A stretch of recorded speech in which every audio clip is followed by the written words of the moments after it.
Alrighty. Hello. Um, Welcome everyone to the Playroom. This is again actually the Playroom I grew up in when I was a child, as you can see from the Beanie Babies. And this show is now a playroom now that I'm an adult to discuss the things that I'm playing with now, which are primarily shamanic psychotechnologies and integral theory, and thinking about how we can play forward to a new earth, an earth and a culture that integrates the insights of indigenous traditions, traditional societies, modern societies, postmodern societies, and brings those together in an integral embrace that is hopefully abundant and holistic for all of us. And to that end, I've been having some conversations here so far just with people my age, my friends who have also been seekers along the path and discussing some of the things we've encountered on our journeys. And this number five is very special because I'm here with Jonathan Mozenter, who I met at the Integral Conference of North America last month.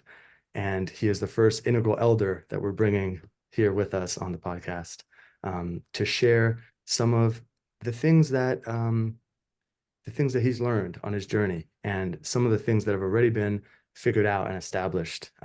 As the younger generation, we want to connect ourselves outward to the communities of practice that have already gained amazing insights and people who have already been on the path, and try and download some of that information so we're not just reinventing the wheel. And then we can add our own flavor on top of it. But I hope this is the first of many conversations with Jonathan, as well as with many other integral elders in engaging with this work of seeing what's come before us and trying to integrate that as we continue to add our generation's contributions onto it. So, Jonathan, thank you so much for being here with me. And I know you have studied with so many different traditions and lineages, and I know you hold so much wisdom. So I'm so grateful to have you here and to have you share some of that with us. Thanks, Sorry. Thanks for having me on the Playroom. I want to talk actually about play. What if I told you the go from my perspective as an integral quote unquote elder? Although I still think of myself as youthful, but I want to tie that in about being elder, youthful, and play. Because even I'm an integrally spiritualist, which means I take information from all different kinds of traditions, and I'm going to go over my background. But I want actually some part of when you said the new earth. I believe a little. I'm not even a Christian, but I've studied a little bit of the Bible, and I think it says that when the new earth we return to children to Hmm. be playful, and Hmm. that's actually true for me. I'm 53, but I have more energy now than I did when I was in my 20s, and it's because of these integral practices, integral being, which I'm gonna talk about. So the goal here is to return to play. Life is play, and the only reason we don't feel that is because of something we're gonna traumas, something we're gonna talk about. I know. First off, I want to comment a little about just our relationship and just we just met, but we had this like deep connection like right away. Whether I know you're younger than me physically, but you've got a lot of spiritual wisdom for someone your age, and it's good to see that your generation is picking it up faster, and so that's important because we're headed to a new era. Hmm. And I want to come back to trauma, but I want to talk a little bit about my story so people have a Yeah. little bit idea where I'm coming from because I've been in this transformation game pretty much my whole life. I mean, I didn't know, right away that this was going to be my path, but I grew up in a household where my parents were social workers. So I grew up with actually psychology as as my first mental model. I mean, we weren't that religious. We were like an unreformed Judaism, which nobody in my family was super into. Uh, but the psychology. So I started right away thinking about the consciousness, the mind, which is something I'm going to come back to. And I got excited about uh, transformation. I actually found a passion in college. I always knew I wanted to. I was good at math, and I got sort of attracted to business because of that. But then actually, once I got into it, I found a way to take my business excitement and my psychology, and I started studying organizational behavior, and which led into this career of change management or organizational developments and another thing. And it's all about the protocols of transformation. So transformation is a science. It's been studied in not just esoteric, but in the mainstream, corporations use it. There are known processes of individuals growing and then collectives. It's like a social science of the protocols of the process of change. And so Hmm. just to give your viewers a little bit about my experience, Yeah. I spent most of my time on large system change projects. I was actually a consultant for I was a contractor for the federal government, for the Department of Transportation has their own consulting thing called the Volpe Center. So their agency, my clients were like Federal Railroad Administration, which regulates the entire railroad, and the Federal Motor Carrier Safety Administration. So just an example of one project to give people an idea of the kind of work that I did was the Federal Motor Carrier Safety Administration called in a team of us at the Volpe Center. They were like, hey, our goal is to get accidents and fatalities, the trend lines to keep dropping, and they were plateauing. We're like, we got to do something about that. So we did a whole assessment. Like talked to all the stakeholders. We looked at the whole thing holistically, which I know you are into as an integralist, and we'll come back to that. So it was really taking in the whole thing. We were looking at the systems they had in place. We were looking at the culture, the mental models of the employees and the different stakeholders, their behaviors, health, all that thing, and what can we do differently in terms of a process. And so we worked with them. It was a collaborative process.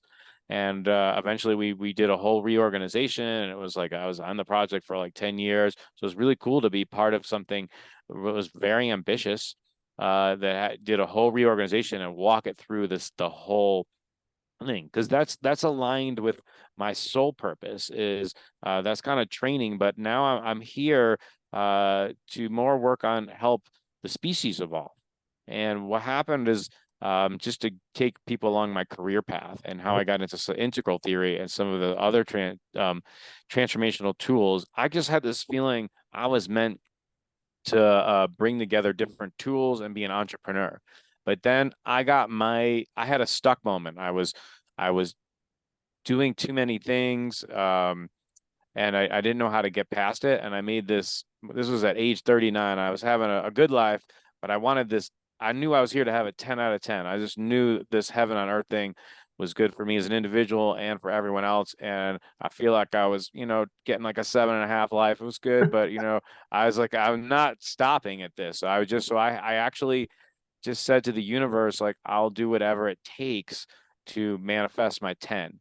And things started changing. And it was right around that age, a little before that, some people in my organizational development community exposed me to integral, about like this looking as holistic. And Ken's work really expanded my interest in spirituality. Actually, it didn't just expand it. It went from I was agnostic and just like not really thinking about spirituality to like, oh, looking at the patterns of life, metaphysics.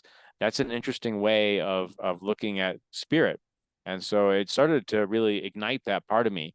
Uh, so the other thing exposed to was meditation. So meditation was not on my radar. And he talked a lot about how it was important. And I was like thinking I was taking some ADD pills. I was like, I could do better. It's mastering the mind. And I've always had this thing as an interest in psychology that every moment of our experience happens, the mind's involved. So I was like, this is an important tool. And I want to talk, this is one of the most pivotal things that happened to me is I took this Dan Brown, Daniel P. Brown. He was asked by the Dalai Lama he's an American who studied like Tibetan and psychology, and he can translate he was also like a longtime meditator, but he was actually asked by the Dalai Lama, and the Dalai Lama's senior Vajrayana meditation teacher to translate the secret teachings of Tibet and bring them to the West. And he had permission to keep the essence of it, but make them westernized. And somehow I actually got into it through an integral theory meetup. And it's one of the most important things that ever happened to me, because I just thought I was going to this class, I'll get a little more focused. But it turns out the Tibetans, they're up in the mountain, and they were stuck there for thousands of years. Nobody attacked them. They were staring at their mind in caves, like cave yogis. Turns out that's really important because they figured out stuff about the nature of reality that nobody else figured out.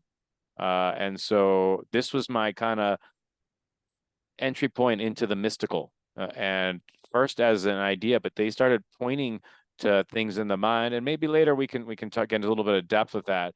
But it Right. changed my understanding of life, and it changed. They introduced something they called, they're like, sometimes you can just know without thinking about anything. And as someone who is like a deep thinker, I was like, that's weird. But what happened is I started these meditation practices, and that's exactly what happened. Is started like my intuition on board. It started guiding me. And first I was a little weird, but I was like, screw it, I got to try this out, you know. And then it turned out, every time I listened to it, great things happened. And I discovered that, hey, this is probably what we need. The world's too complicated for our minds to figure out. We actually need this higher intelligence, this higher capacity to to bring us into this heaven on earth. I actually believe that 100%. It's gonna there is it helped me um see like a higher power in a new context. And I want to come back to that. But I Hmm. want to just kind of finish off and then about the rest of my story, because you talked about a lot of teachers.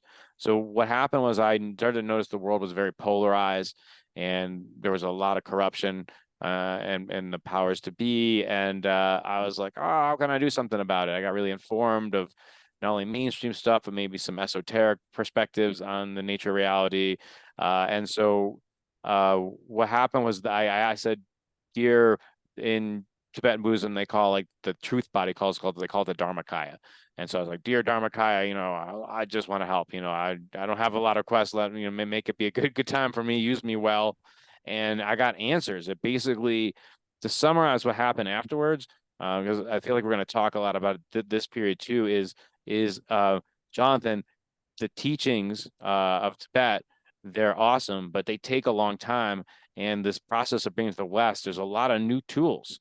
There's psychedelics, there's advances in Western psychology, there's like energy masters, there's all kinds of stuff. And what happened was they just started to guide me to other teachers. So I've studied a lot of stuff. I studied with a chi master named Sifu Jones, Chi Energy Heals, and that had taught me how to actually, our body is electric, and how to make that energy body go up. And then I became a serious psychonaut for a period of time, where I went into using psychedelics with purpose to become with the highest state of what Tibetans taught, like how to become a Buddha, which I would say is the face of the divine. And I can talk to you. We can get more into that later if you'd like. This waking up line of development that Ken talks about. What is it really? And then I studied conscious language. We actually manifest things with our word, and we reveal things that are in our unconscious. And we should talk definitely about unconscious, because that's one of the things we got to penetrate. The unconscious, our unconscious things are hidden, are causing us to repeat in patterns until we actually see what's going on in our subconscious. What I discovered for myself is how I broke my pattern. So I went from being in a job that was, a B job, to now living an A+ super adventurous life. I feel like I'm in a cool movie. I'm like a main character in a cool movie from someone who's like watching a lot of movies. It's a big difference. And I know that's possible for everybody. And so the last teacher I want to talk about has been a game changer. I mean, all these were important, but this guy, Donnie Epstein, he teaches something called Epi-Energetics. And it's really important because it's new. He has applied it to chiropractics, but basically, I'm telling you, the universe sent him here to bring us new codes, like literally, like he calls them creations codes. And he talks about when he was like real little, he didn't see people, he just saw lines of information before they turned into a picture, which Whoa. is kind of bonkers. But then I guess that lasted for a little while. But then he taught that there are certain lines of code or energies that are ruling the universe, and when you can identify them, name them, you can start working with them, and then life gets a lot easier instead of flowing with them. So that's something, I think not only should we talk about, but we talked about like maybe giving people a taste of it, because I think we can talk a lot, but also experience. This is one of the things that there's experience. So let's get into this Epi-Energetics, what it is, and give people a taste of it, so it's not just words. So it's this idea that we're all influenced by energies. You know how like if you went to the eye doctor and they put those like things are like, how does this look? Does this look better or worse? These are kind of like lenses. And it turns out that based on our stuff on our unconscious, all our lenses have different filters on it, and we're not always aware of them. And the meditation stuff help you. So we're always filtering life through certain energetics unconsciously. But what if we decided to get like not only present to those, that's one thing, but or even just deciding proactively if energy first, the energetics rule, like they're like almost the goggles that we do it, we could actually create energies that like guide us. And so thought what we do today is we would do what I call a group energy contract. So it'll include me, you, and your audience. And we're gonna do it together, and I'll facilitate the process. It's really simple, actually. We're gonna pick 4 energetics, and I'll guide us through this process to to uh to energize the rest of the podcast. Okay, are you Right. ready for this? All I'm right. ready. So I'm gonna suggest a couple, and we have to agree on it. Okay. So the first one is I feel like we should really tap into our soul wisdom, like our experience. Would you like to like bring that energy in, like where you're like the divine is like coming through you, your soul's coming through you, and you're speaking? How would you like to do that? I like that one. Okay, good. And I want to include your audience, and we can even talk about this. I know you're talking about but the term non-duality. I don't know if you've talked about it on previous episodes or not. What does that even mean? But let's actually give a practical application here. We're gonna in this energy bundle. I suggest that we actually imagine that we're channeling through them too. Like we know who they are, all the current listeners, the future listeners, so that when we answer we're talking specifically to them, and Hmm. we know that way what I learned is one consciousness anyways, but we have to activate it. Like I could just pretend I'm here, but if I activate this non-dual perception, which just means we're all kind of one of the understandings of non-duality is that we're all kind of connected. It's all one brain, Right. all That's one right. consciousness. So you into doing that? I would love to. Okay. So the other two, I want to get you kind of like suggest some suggestions. What would be some energies you would like to have, in this container, emotions, feelings? I can suggest things you can pick from, or if you have just maybe into your intuitions is coming up with some. So is anything that you can think of? Yeah, one thing I think that came up was archetypes, bringing in Archetypes, various archetypes, and maybe the Earth Mother, bringing in the Earth or Mother. that Okay. that thing, one energy that I felt. All right, we definitely should talk. Those are topics, and I Okay, definitely want to talk about okay. those two. But this is new to Oh, you, okay. so we're actually talking about maybe like emotion. So like, well, let me Okay. give you like a list of like 10 or Yeah. something, Yeah, and that'd be see helpful. like we could have like grace or Okay. enthusiasm or compassion or love or Right. victory, celebration. Mm. There's a lot of things we could grounded.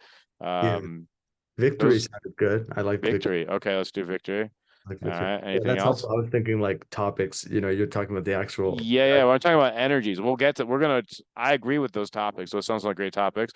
Let's keep that, but let's energize them with like the kind of like the vibrancy, the kind of, so let's do victory. And groundedness is kind of like the energy of the Earth Mother. Think what Okay. I'm getting at was like that grounded kind of Okay. energy. I'm getting, we could put that together. We could even have grounded victory. Yeah. Okay. Do we need anything else? Okay. So I'll show you how we're going to do it. It's Oh really yeah. easy. Okay. So, put your left hand up like this. And I'll pick the order for us. So I'm going to start with the soul intelligence. The soul intelligence is a word that just kind of means like that kind of beyond this unbound energy, this free energy that's creative and novel. So think of a time where you felt like you really had it super powerful, and just know that you can bring it right here. And something that said to me is like a lot of times people, we're going to do something to really stimulate the soul intelligence. I want you to take both your hands and put them up like this and look up into the future. And I want you to imagine that the quantum field is like entirely right here, like all time is here. And you can connect to a timeline where this show just went bonkers. It was a super popular. Everyone got what they wanted. It was a win for the world. And like, and just imagine that you're connecting to that, and that time I just find it and just like see an energy bolt shooting from your third eye, and it's like just giving you the codes for the show on they'll just release as the show is coming by, but make sure that you get them. Let's just spend a couple seconds here. Okay, put your hands down when you're ready. So in the left hand, we just have those codes, right? And then in the right hand, I want you to imagine who you think the audience members are, and like connect to their consciousness and like almost like allow them mystically to give you the questions they want to know, the answers they want to go, the energetics. And for whatever reason, you might say things in ways you've never said before, ask new questions. The conversation might go places neither of us have ever explored because we're getting super mystical here. Oh yeah. Yeah, Oh, so we both are, have shaman energies. It's gonna go epic. So just feel oh yeah. this non-dual and the soul intelligence from the future where we know everything went epic. And so I want you to do this. We're gonna combine them. What's called bundling. So we're gonna take this one and we're gonna go like this. We're gonna go back and forth. We got this soul intelligence from the future. We're connecting with all of the people who are going to be watching this, and we're going to source with them. We're going to go back and forth, back and forth. Start to bring your hands closer and closer together. I'm going to count down from 3, 2, 1. When I get to 0, just clap. Just go like this. Boom. Sorry. And this is like I call this almost like prayer 7.0. It's a really powerful intention setting using the energies of the universe and it's almost like I call it like programming. I know a lot of people, I don't know if you guys like to program, but like consciousness in the field can actually, if you give intelligent instructions, you can guide it. And that's one of the things I teach people to do. All right, so let's add the last thing. So all this information goes in our left hand, and we're just going to put in the last one, grounded victory. So I don't know. Now that we're already connected to your audience, I'm just channeling this. Grounded victory is people want to give us practical stuff. Like you guys can talk theory, but I'm getting like, let's ground this in how it can make individuals' lives better now. What if they're like stories or techniques that they can use right now? And I'm getting there are two other things that want to come through. Um, yeah, like don't be afraid to like share personal stuff. It's saying like we want to like it's cool to read a Ken Wilber book, but like show us how it practically works. Because I think people want to know, that this isn't just a theory, that people have actually lived these things out and tried it out ahead of time, and it's safe and productive. And the last one I'm getting like something about like is there actually it seems like a shit show out there sometimes with the polarity. Is there an actual path where, where the, people of your age can really thrive? I know a lot of people are worried about the economics and the currency, and sometimes it looks bad. So I'm getting maybe grounded in a real path towards a victory for all of us. So that's what Yeah. I'm kind of feeling. Great. So let's get into the grounded victory mixed in with our transpersonal and our non-dual approach, back and forth, back and forth. So let's bring our hands closer and goes together. 3, 2, 1. All right. So now we just to finish it off, just open up your hands like this and imagine that we're these energies surround us and they include all the audience. And so it is. We're here. Let's go. Let's give them the show that they're at that they want for it. It's done. But now we just got to remember. We get the pleasure of remembering how awesome it was. Hell yeah. Hell yeah. Hell yeah. That was very playroom. That was exactly what I needed, and I think we needed. Thanks. Thank you, Jonathan. Hell yeah. Wow, So so much there, so much to dive into. yeah. Uh, yeah, maybe on that idea of grounded victory, I Mm-hmm. think something that has come more alive for me, and I think a lot of my friends recently, as we've exited college, we're in the real world. A Mm-hmm. lot of people um, are questioning the conventional path, and there's a Yep. lot of fear with leaving the conventional path, Yep. and especially leaving the conventional path, but retaining conventional mindsets. And Mm. what I was getting when you were talking about your journey was that and correct me if I'm wrong, it seemed like what was helping you go that from that 7.5 life to that 10 life and go this other way was because you were surrendering to a higher intelligence. You Yes. were trying to think it through better. You weren't trying to find the right rational thought that was going to click into place that you Yes. couldn't see before. There was actually a different mindset, a different intelligence you were tapping into that was telling the story. And that is what has led to the abundance, not Yes. necessarily the just the leaving the conventional path or thinking differently or reading more Ken Wilber. It's the actual embodied surrendering to an intelligence that is higher than us. Exactly. So yeah, I'm getting to share a little bit about that. Please. I'm getting Actually, something is saying like I quit my job in 20 was it October 15, 2018. That was a big deal because I was at that job for like 18 years. It offered a lot of security and comfort. It's not a government thing. I wasn't making millions of dollars, but also, I was making low six figures. I was living a comfortable life in Boston, a lot of friends. So I could have easily just kept coasting. So I'm just telling you that you can make the jump. This is probably the best time ever to make a jump. My spirit's saying like AI is here. It's going to make things a lot easier, especially if you're out there, you're open to learn about, about this social media, about computers, and you're not afraid of it. Like I could say that to like my parents, but I know that gives them a lot of anxiety, all this new stuff. But especially your generation, this is a great time to be alive. And there's a lot of opportunity because you can do what's like called long tail, which means you can get a niche and you can, because the internet, you can reach anybody in the world. And so you can kind of build an audience. And the esoteric tools that, that I've learned and others are out there on the internet. So I'd actually say you're better off leaving the conventional and going to the non-conventional because eventually the non-conventional is going to be the conventional. And if you get it earlier, you're gonna benefit. Right. So something is telling me like give them a few taste of what it's like to Yeah. what do I mean by uh all right, I have a soul mission to make the mystical rational. All right. And I want to start with a new way of understanding energy.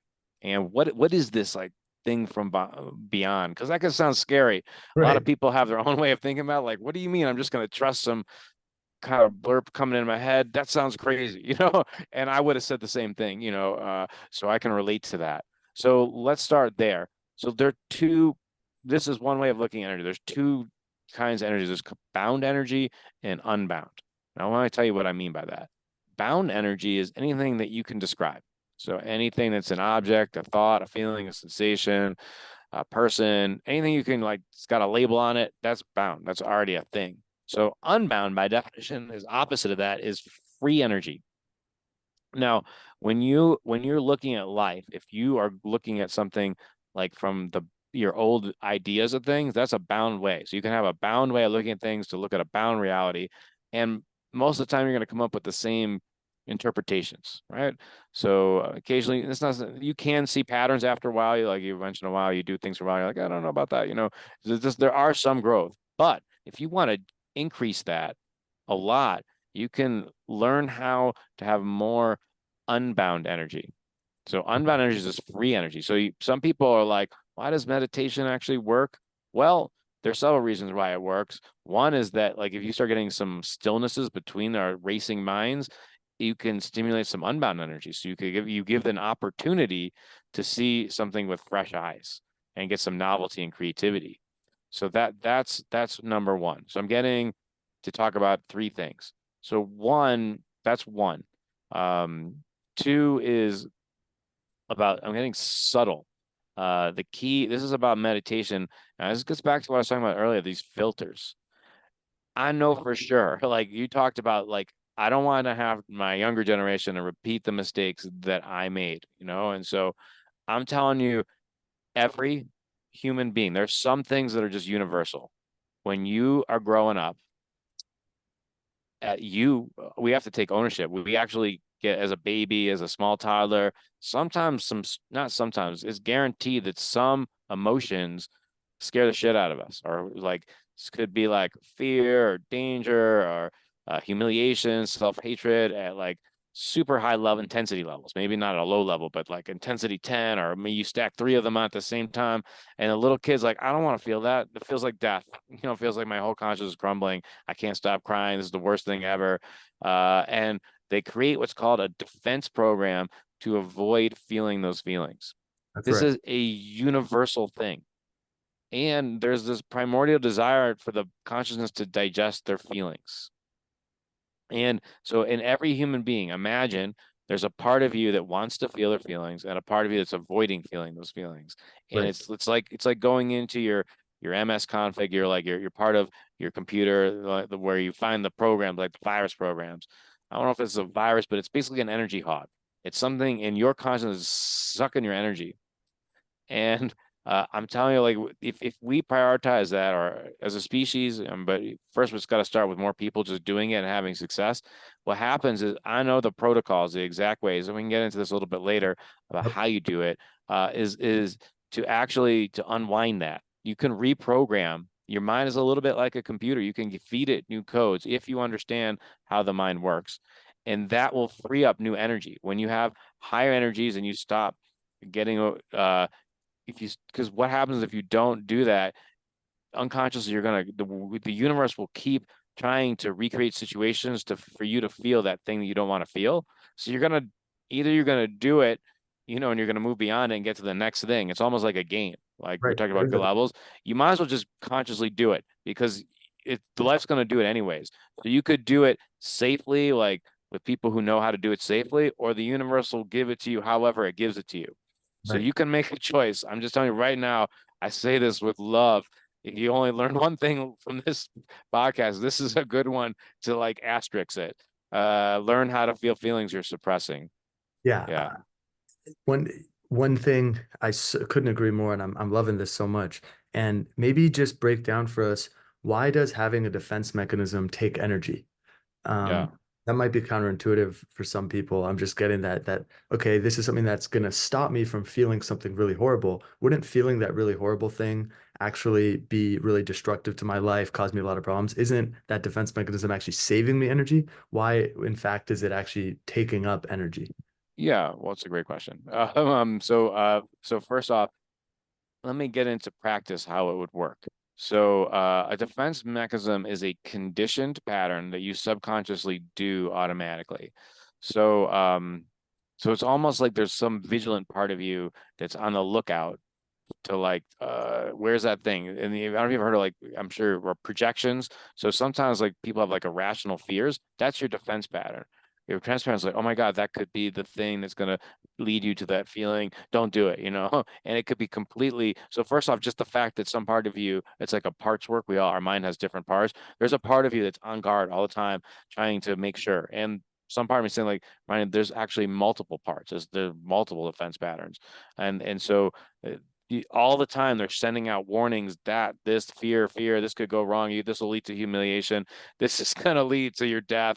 This is going to lead to, shame. It's just like, or, pain, whatever kind of pain you flavor pain you hate the most. It's just going to be warning. So, and then you got to manage it. So then you got this thing that's on the lookout. That takes a lot of energy. Then it put this thing in your head and you're like, oh shit, is that real? Is it not real?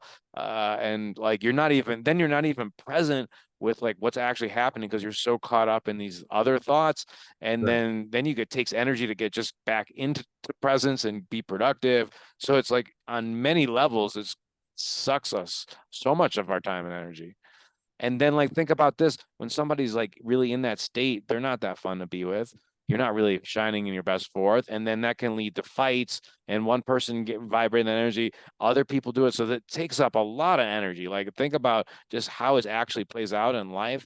Right. Versus the other thing, if you got a bunch of people who are like optimistic and happy and really present, I bet the energy flows gonna be more productive versus like deconstructive. Does that Right. help? It's so helpful. It's so well said. I think this idea of you know, a lot of times life is giving us, at least I felt this in my own life, there's opportunities around me that are Mm-hmm. present that I've just been ignoring because I've been caught in the past and I've been Yep. caught in these defense mechanisms and I'm actually self-sabotaging and Yep. cutting off the universe from helping me, cutting off luck from being able to come into my life. And Mm-hmm. when you take this, I think for me, the name, the Playroom, and I talk a lot about the archetype of the fool. And for me, the fool has been a really healing archetype for me and a lot of my friends. Mm-hmm. You're actually opening yourself up to saying, okay, I'm open to freshness, I'm open to newness, I'm open to what's arising now, as opposed to these patterns that are playing in me. And of course, you need the magician to go back there and to heal and to clean things up to allow you to step into the fool. Yes. But also just activating the fool, even if you're still dealing with some of these defense patterns, can be really helpful to just say, actually, maybe that's not that important right now. What's arising now? What's happening now? That's from then Yes. happening now. And the fool is kind of Teflon. I think of it as kind of a non-stick pan, like nothing can kind of stick to the fool. But Yes. there is also, I think, real. that's one part of the Hmm. solution. I also think going back down there and actually freeing up the energy, this because this is wired into us, right? It's like you can't Right. even stop your mind from doing this stuff. Hmm. How do we actually go in there and start to loosen up these contractions, loosen up these defense mechanisms, and free up that energy? Nice. So something that's I mentioned three things. I mentioned the third one. This is the thing Right. we started talking about, reference points. This I started getting this with the Tibetans. They were saying like, hey, you're always referencing trauma or something from the thing, and they have uh tools to evoke this unbound energy. They don't actually call it. They actually now call it something called emptiness practice. Now, emptiness just means openness. Some people these practices can be used in a lot of ways, and some are more productive than others. But to me, the best way to use emptiness is to almost like giving yourself permission to everything with fresh eyes. Anything can be perceived through many different perspectives. So if you cultivate a practice of when the first perspective that comes up, it's automatically open, meaning like it's not necessarily true. Because if you think most of us think our first thought or feeling or sensation is the truth and we're fused to it and we're just stuck in those patterns. But if you can get some distance, oh, well, it's just a possibility. And then you allow this free energy. This is another way to get the free energy. So it's not always stillness, just allowing each moment to be fresh and new and open stimulates this unbound energy to have this novelty. So one reference point is seeing things as open so we can get more unbound energy. But actually you can reference as we did in the opening of the show with the energy exercise, a future possibility where everybody wins. And it just plants that seed in your mind of the optimism. And it turns out it's just about directing of the energy. So when you do that, the spirit, the part of the consciousness, you're basically constructing your own mind. Your mind then, it's a shamanic thing because what it'll do, it'll be like, okay, this person wants to live this epic life up here where they're, you could even label or give it some qualities like we were doing. Like when I say my best life, I mean, I'm healthy. I have awesome relationships. If you're looking for romantic relationships or great friends or a work that I enjoy that allows me to give back to humanity. Adventure. What I call peace and multidimensional, peaceful soul, and I'm living with other peaceful people, and we're doing good things in the world. So like multidimensional what the spirit will do. You're almost shamanically saying, give me the experience, creating a gap. So a gap is like, okay, you're probably not living that life to its fullest. And some people think I just want to be there, but actually you don't. What you want to do is have a journey because like once you're there, then eventually you're going to get bored of that and you're going to want something else. So you're going to be going on another journey after that. So you might as well pick something that really inspires you and enjoy the process. So if I had another big thing is like, you could bitch out about how life actually works, or you could be like, holy shit, I don't even know how I exist. And I'm somehow in a body. Nobody knows that. Nobody will ever answer that question because anytime you come up with an answer, you'd be like, who created God or whatever. You're like, I don't know. It's magic. So the magician, the fool, dude, it's magic. You're a magical being just like me. My story is everyone's magical God just talking to itself to know what it means to be alive. And so like, and that how you feel about yourself is tends to be like how you feel about others. So if you think you're a magical God, like not like the God, but like a God as part of like a God team to figure it out together, then everyone else is that beautiful thing too. But if you like, here's the thing is when we do these defense patterns, we tend to like make up something nasty about ourselves and then we don't want to feel it. It's like a lot of these defense patterns are to cover up we don't like ourselves. And so then if we can't feel I don't like ourselves, we'll start projecting that out. Like I want to get vulnerable. Like for a long time, I didn't realize that I was suppressing that I didn't like myself, that I felt like I was a loser and that I wanted to die. And I had to figure out why was that so? So this is getting into groundedness because just to be vulnerable, like things happened to me. I didn't have a perfect life. When I was a little kid, there was a point where a friend we were wrestling and he started beating me up and he pulled down my pants and it was very traumatic, and basically I suppressed that memory until I was way older. And it turned out that after that, I got really spacey because I like some part of me didn't want to remember it. So because I didn't want to remember that memory, it was almost like it created like this ADD. It was almost like the cause of being like kind of spacey and or exacerbated some anyways. But what happened was like then like I couldn't like be present like playing T-ball, like so or whatever sport. I was just spaced out. And then I really like sports, but then all the kids noticed I kind of sucked because I was a space cadet and they start picking me last and it dropped my self-esteem a lot. And so like little all of us have stuff like that. Nobody escapes childhood with a perfect thing, you know, even so and that's okay. We can have compassion with that. But the great news is you can actually every big wound comes with a superpower. That's right. So what I want to, this is getting into archetypes because I know you wanted to talk about archetypes. So let's connect defense patterns and archetypes because this is one of the most important things you can know. The way you defend yourself, you start viewing life through a particular lens. Okay. And it's like, and the Buddhists would call it like particularizing. And that's going to lead to your greatest strengths and your greatest weaknesses. So for example, my one of my primordial defense pattern, there's this book called The Five Personality Patterns by Stephen Kessler. You have that book, a great book, epic. So I have my top personality pattern is leaving. So leaving people tend to go in their head. They get spacey, but they also are visionaries and they think some of them think a lot, so they have a lot of thinking capacity. Some of them like see a lot of subtle energies. They get really into the subtle, and all that stuff's like useful.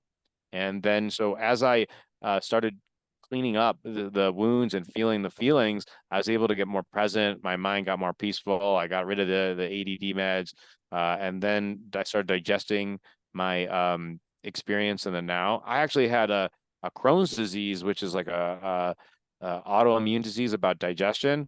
And it was, again, I wasn't digesting my experience. And then as I started feeling all my feelings, remembering these traumas, then I got off that medication too. All my digestion works fine. You don't need the meds are all the body is connected to deep in your mind. So if you Yes. focus on the high leverage things, Yes. you can get you all this stuff's going to give you more energy. These few tips here can get you on this unconventional path. This is not stuff they teach you in school, and this will lead you to a better life than a lot of the other stuff that you're not gonna say everything I learned in school sucked, but there's the best stuff I learned was later. Wow. Thank you so much for sharing that. That was I really appreciate that you went vulnerable and you shared some of that grounded wisdom. Um, Thanks. and yeah, there's so much there. Um, I'm getting I have some intuitive methods that I've gone into this Hmm. work and some shamanic methods I've done on myself, but I would love to hear and just share out like what did you actually do? Because it seems like what's Hmm. stopping us as a collective and as individuals from manifesting a higher reality, a reality Hmm. of abundance, creativity, openness to surprise and flow and play. It Hmm. seems like it's these unconscious defense mechanisms. Maybe that at a time did help us, maybe at some stage of culture, Yes. maybe at some stage of our life, that defense mechanism helped us conform, helped us get Hmm. a job, helped us make peace with our parents or with our partner, whoever it is. Hmm.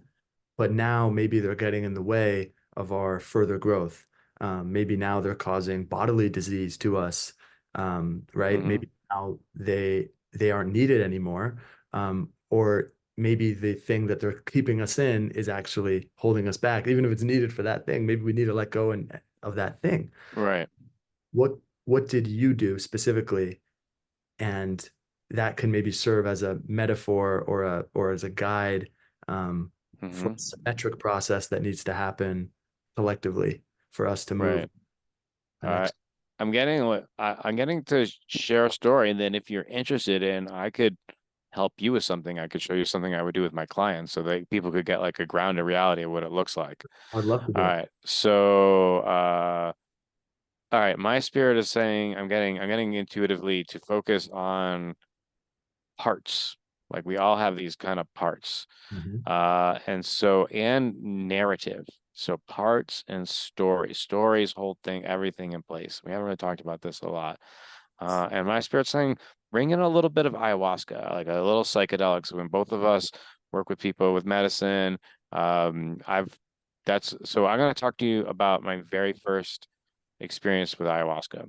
Yeah, Okay. Now, ayahuasca, let's my go. experience with psychedelics is they work really particularly well if you are dialed into what's going on with you and what you need. The more precise the question, the better the spirit can answer. These psychedelics are energy.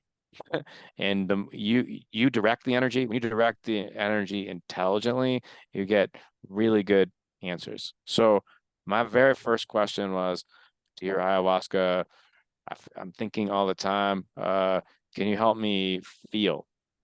And so I drink a cup, my stomach gets really upset, which happens. And I'm like, oh man, this sucks. And then right away, like it almost activates what I call the metacognition, the part of us that kind of is hovering above us. And it said like, hey, Jonathan, I thought you just told us you can't feel. Now you're telling me you're feeling like stomach.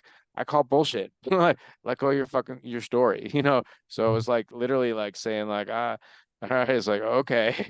So like right away, it was kind of saying like, um, let go of the story you can't feel because it was saying that that's not true. But then and something else happened. Then I noticed uh because the energy was more focused up here and I directed on one question, I heard the story pop out. It said, oh man, this pain sucks so super terrible. I want to leave my putting my attention here and I want to go into my head where I feel a lot safer. And so as soon as I saw that, I was like, whoa, because I never had seen that kind of subtle energy, the subtle parts talking to each other. And the illumination of the ayahuasca experience allowed me to see that I was doing that. And something inside me, I knew I was doing that all the time in the background. So now that it surfaced something that was in the subconscious and I made it conscious, I could actually have a dialogue with it. So I talked to the part. I was like, dear part, okay, I get it. In the past, as a kid, I got overwhelmed with stuff and I went to the head. But you know, it's not serving me really well right now. I'm not as present, I'm not as focused. Uh, Vulnerably, I'll say, like, if I had to get one feedback when I was in the earlier part of my life, when I was working with the ladies, they were like, you know, I want to see more in your heart, Jonathan. You're thinking all the time. I know you're really smart and stuff, but show me, you know, girls like feelings and not that I didn't feel, but it was like you know, being in tune with your feelings. I didn't realize how I'm gonna say right now, I'm gonna come back to that. Let's come back to feelings and emotions, and I have a totally different story about them than I used to. But let's finish this part first, because so I started talking this part. I was like, dear part, I want to have a different relationship with you. I know in the past you always jumped into my head, and like I don't want you to do that anymore. I want to actually feel the feelings. I want to get all the information with it. I just like pleaded with it. I know what, how old was I? I must have been in my mid 40s when this happened. I was like, all right, I'm sure this program's been there for like my entire life. I know you don't have any reason to believe me, but I'm telling you, I'm different. I'm a different soul. Like I just said, give me a different experience. I'm ready to change this relationship. Okay. And I'm getting to share what happened with the second cup because this is how I want to talk about how shamanism really works on the ground in relation to parts work. So I take cup number two and really like it made me want to vomit. And I remember it was big room. There were a lot of people there. It was a big group, and I puked a little bit. And I was like, kind of feel like I had more to do, and everyone was like, Jonathan, because like when you puke, other people around you they start to want to puke, Oh and they're like, yeah. don't do it around the people if you can. So they were like, hey, there's a place outside you can go puke. Can you go puke outside? Everyone was do it. So I was like, all right, I'll honor my spiritual buddies here, and I'll finish the puking outside. So this is a crazy story. I literally go outside, and it's a crazy rainstorm. I mean, not just drizzling. I mean, like literal thunder and lightning, like buckets. And so I take a couple steps out, and I'm like, I got to honor my spiritual buddies, and I get dumped on with water, and then I turn around. I'm like, I'm not gonna do that.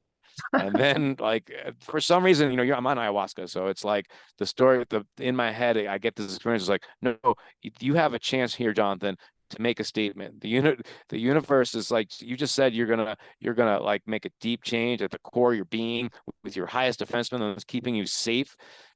Make a statement. I knew it was irrational, irrational. It's like go out there and puke outside and in the rain and show that you're serious. Like it's called a spiritual initiation. I don't know if your fans know about this, but it's you. This is where it kind of gets like a fun game if you know what it looks like.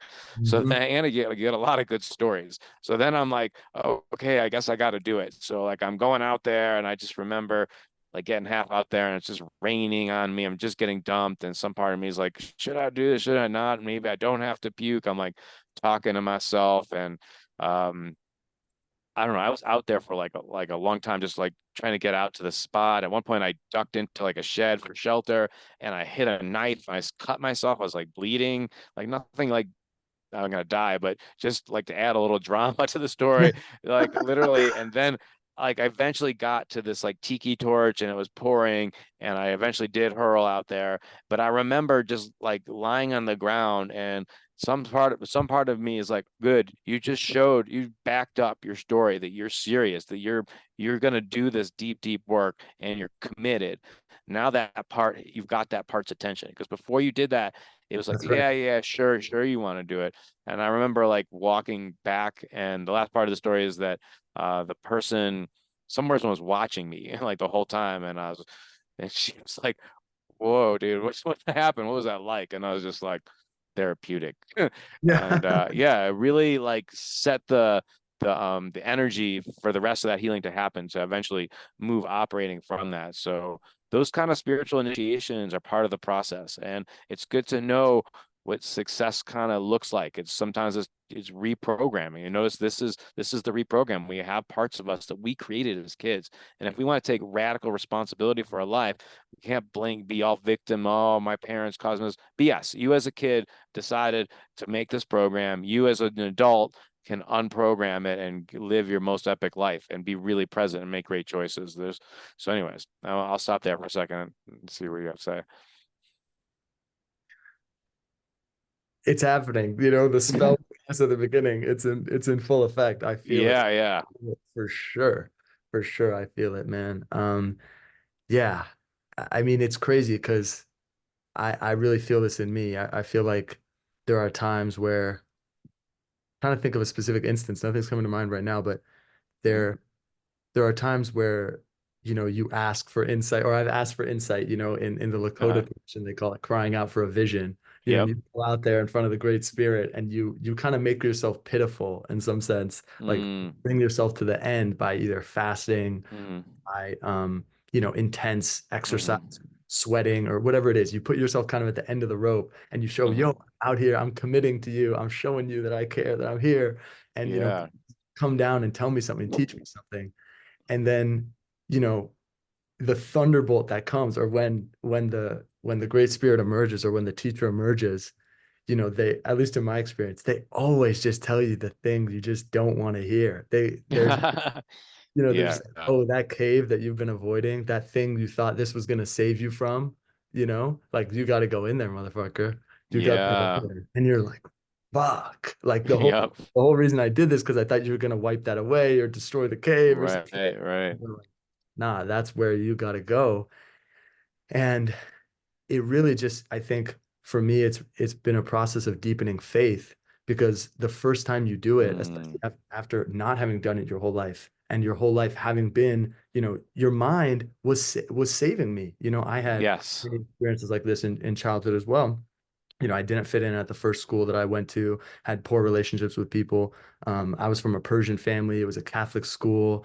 Everyone else Mm. was Catholic. They would go to communion and eat the wafer, and God would bless them. And I'd be sitting alone in the rafters, and, my mom would bring me our own organic lunch. Hmm. The other kids thought I was weird. And we were doing all this world travel Hmm. and stuff. And everyone else thought that was just super weird. They would go to summer Hmm. camp, they would do whatever. And my mom was teaching me about the Gini index of the inequality in Rwanda. And other kids thought it was really stupid. Um, and when you're a kid, you don't realize, wow, I'm learning about the world. I'm learning about human beings. Right. Like, I'm some loser. My mom keeps pulling me out of fucking class, take me to fucking Antarctica. Like, I don't give a shit. I want to be with my friends and play Right. airsoft guns and play M video games, you know? And so Yeah. that was hard, always feeling like the outcast. And yeah, always just, I'm 24. I'm here doing the shaman stuff. I've always been thinking about other things and always been interested in other things that seemed a little arcane or esoteric for Hmm. those around me. And I think, ridiculed for that a lot. Um, and so my mind, like you said, was really my escape. I could dream of a fantasy world, right? Right. I could dream of a future world in which people like me were accepted, you know, Hmm. I could dream about a fantasy land in which I was the hero. Hmm. Everything went my way. And I think, that got me to do some really amazing stuff. I started a company when I was 14. I started Wow. companies before I was 20. And like, I think that visionariness, it's what got me to dream, Hmm. to attempt things, but it was, I think, always ultimately rooted in running away from the now and running Mm. away from being the weird guy now. It's like, well, Yeah. if I do this company, I'll be the cool guy later. And then, everyone will think, that I'm a cool guy and I can have the, girlfriend that I want and I can be interested in the things that I'm interested in and I can think about a new society and no one's going to think I'm fucking crazy.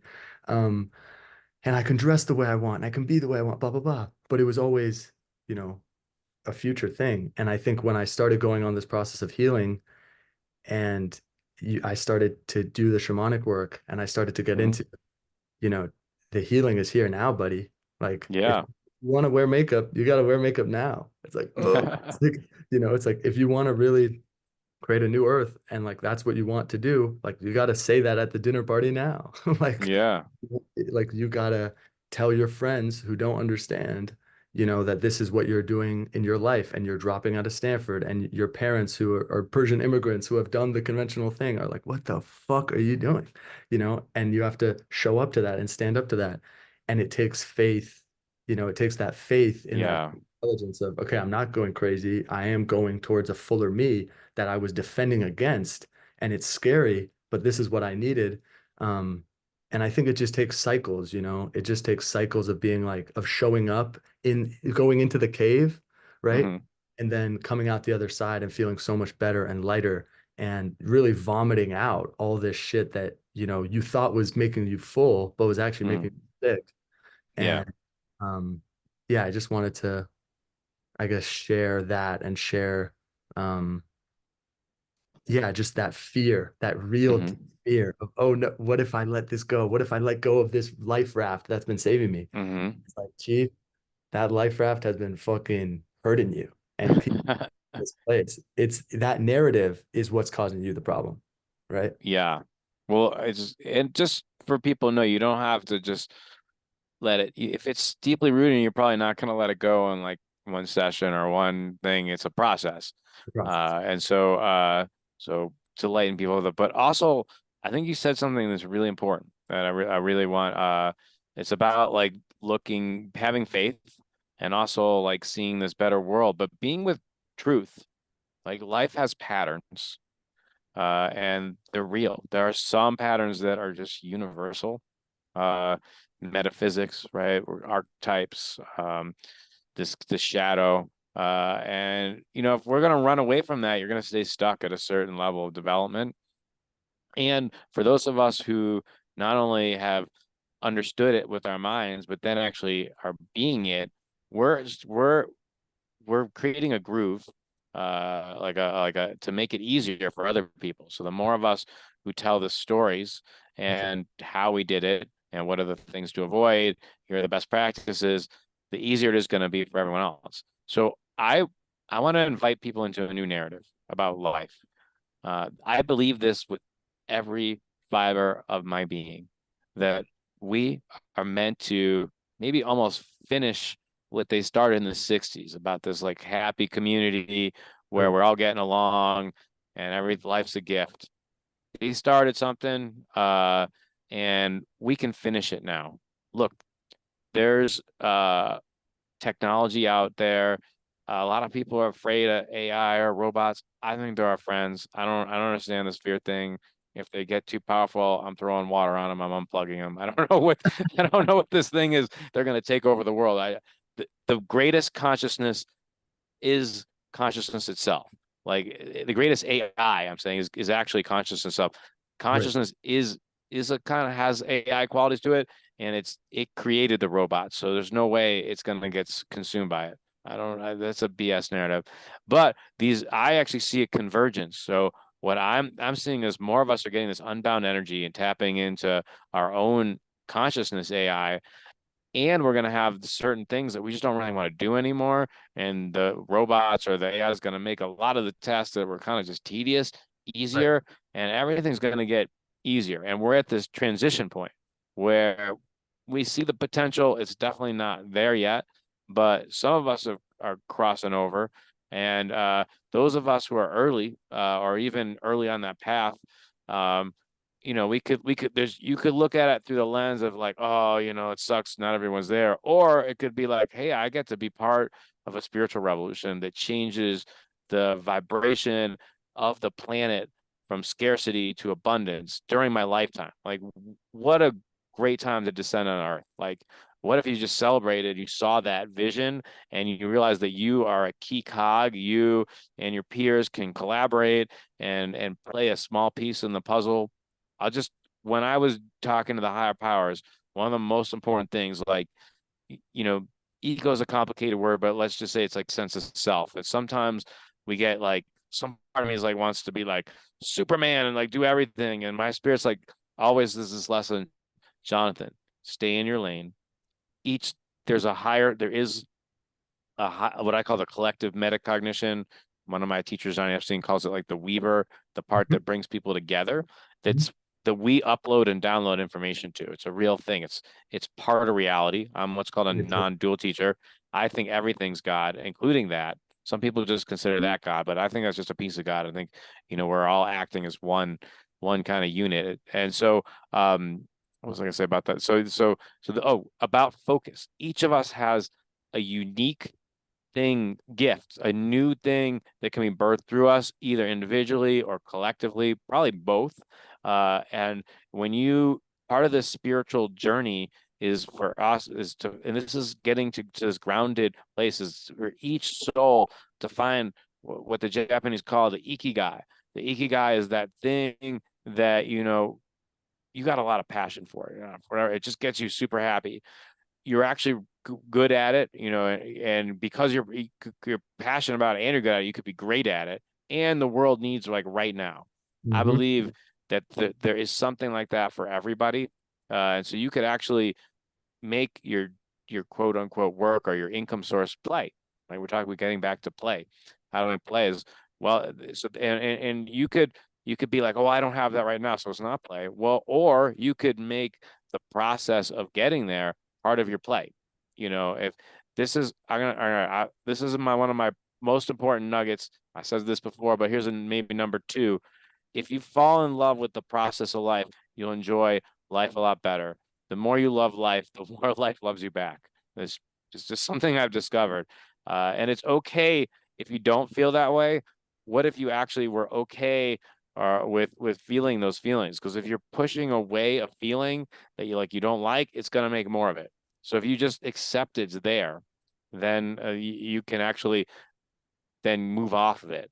So with that in mind, I want to get back to the thing I said earlier. Is there something I'm getting something fast, but let's say you could have come out of this right now in Yeah. just a few minutes, like have a breakthrough that you didn't think was possible.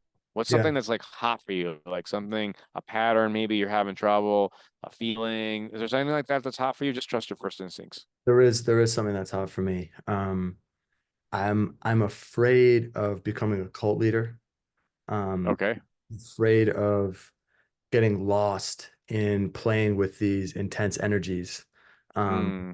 I'm I'm afraid. Do you know who Travis Scott is? Hmm. I don't know. The name sounds familiar, but I don't know Yeah. specifically. He's a rapper. I Uh-huh. grew up with him and Uh-huh. in his music, and he's kind of one of my kind of major inspirations, and in some ways was a shamanic teacher for me, even Mm-hmm. though he doesn't call himself a shaman. Yeah. Um, and he is able to really tap into this really powerful lower chakra energy and Mm-hmm. tap into this kind of primal energy that a lot of us Mm-hmm. have got out of touch with these days. Mm-hmm. And as a culture, we're very afraid of these days, and mainly we're just trying to regulate with laws and uh, Mm-hmm. and technology. But it's an energy in us, these low, darker powers that need to be this animal inside that need Mm-hmm. activated. And I think part of, like you said, we're talking about birthing this new world. If we're going to birth Mm-hmm. this new world, it's going to require that animal, right? We're going to Mm-hmm. integrate that animal. We can't just Yeah. create this new earth from the head, No. right? We can't just create this new earth from the heart. That's what we tried to do in the 60s. Mm-hmm. And it turns out that if a bunch of people are just kumbaya loving each other and no one's paying the taxes and no one's defending the resources, you can't Yeah. actually create the new earth, right? You need all level, all everything, right? All Yeah. archetypes, Yeah.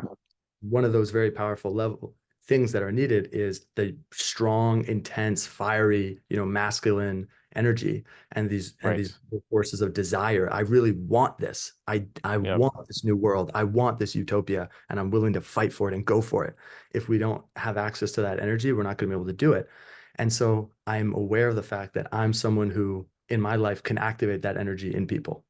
I have Mm-hmm. the dark shaman power, and Mm-hmm. I've had visions of myself in previous lives, and this seems to be the role that I've played across lifetimes, is Okay. preparing warriors for war, as the Okay. shaman, like getting them into the state of frenzy, right? The Okay. I berserker, can see that. right? Getting the warriors into the state of victory before it even happens. So when the Yes. battle occurs, it just happens in front of you, and we're leading from that place of instinct, and the animal within just comes through and does it through us, and we Mm.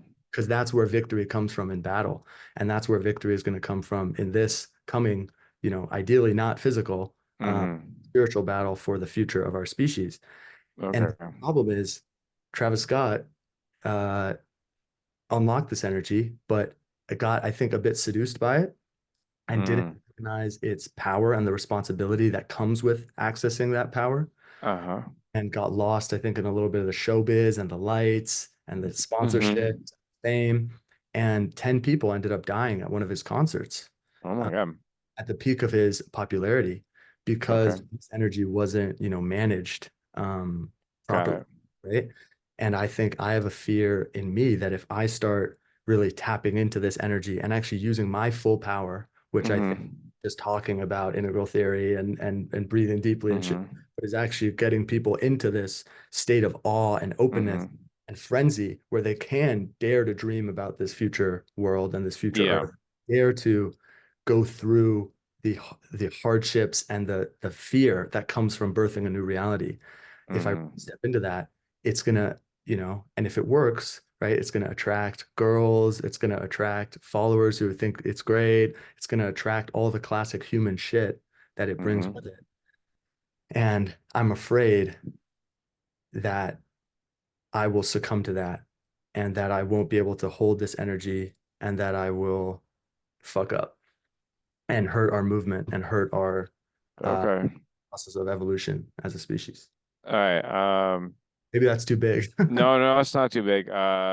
You mentioned you have you read you said you've been reading some of the five personality patterns book? I have it. Jeff Fitch gave it to me, but I haven't read it yet. Okay. I'm gonna I'm gonna evoke something from that. Just based on what you're saying, um, do you find yourself as somebody who's like really kind of independent and can kind of do things on your own? Um, I'm poor at practical intelligence often, but I'm Uh, very good in the spiritual realms and in sense making in that way. hmm Okay. So I'm getting to stick with it. This is me using my intuition about how to kind of what do you do to manage stress? What do you do? Often I dance, Hmm sing, and I try to get embodied usually. Okay. So dancing, so movement gets Yeah, you out of movement, it. music, Okay. Okay. Good. All right. expression, basically just expression in the body. Okay. All right, maybe I'll go in that direction. All right, I got an idea that's really going to help you and show your audience how do we ground your energy in a productive way. All right, we're going to do a couple experiential exercises. I'm going to ask you some more questions, and I'm going to show you a way that will I'll help you understand why, if you did things a certain way, they might go in that direction, and why I'm going to show you how to master it another way. Okay. So we're going to do an experiential test, a really fast one.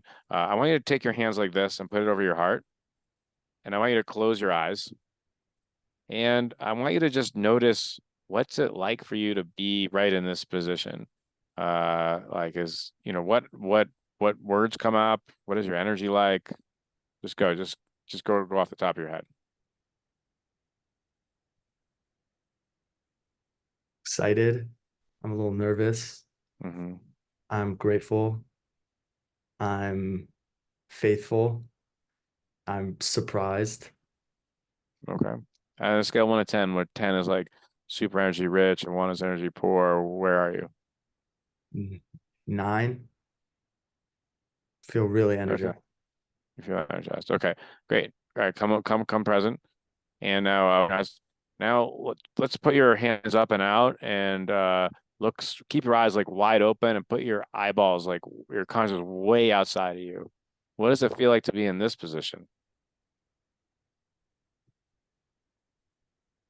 More open. Mm-hmm. Smaller. In a awe sort of way. Like aware of that which is bigger. Mm. How energized are you? I'm super energized. Yeah. Same, less, more than before? Maybe an 8. Okay. Do you feel held in this position?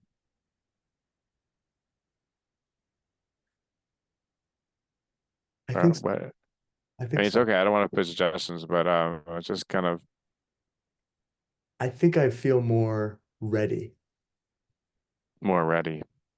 than held. Okay, ready for what?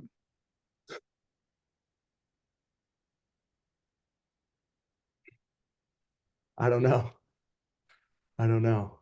Right. I think Put your that's hands down for a sec. yeah. Um, okay. There's a lot of energy in both. That's a spatial test. I want to do a time test. Okay. Uh, put your hands like this, Wow, that and actually I want you to take, who is that? we're tingling my Just hand. down like this row.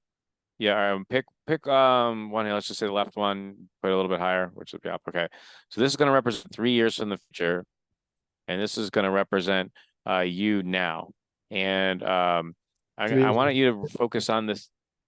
So the one that's higher is going to represent you taking a perspective of you in the future, and the other one's going to take a perspective of now.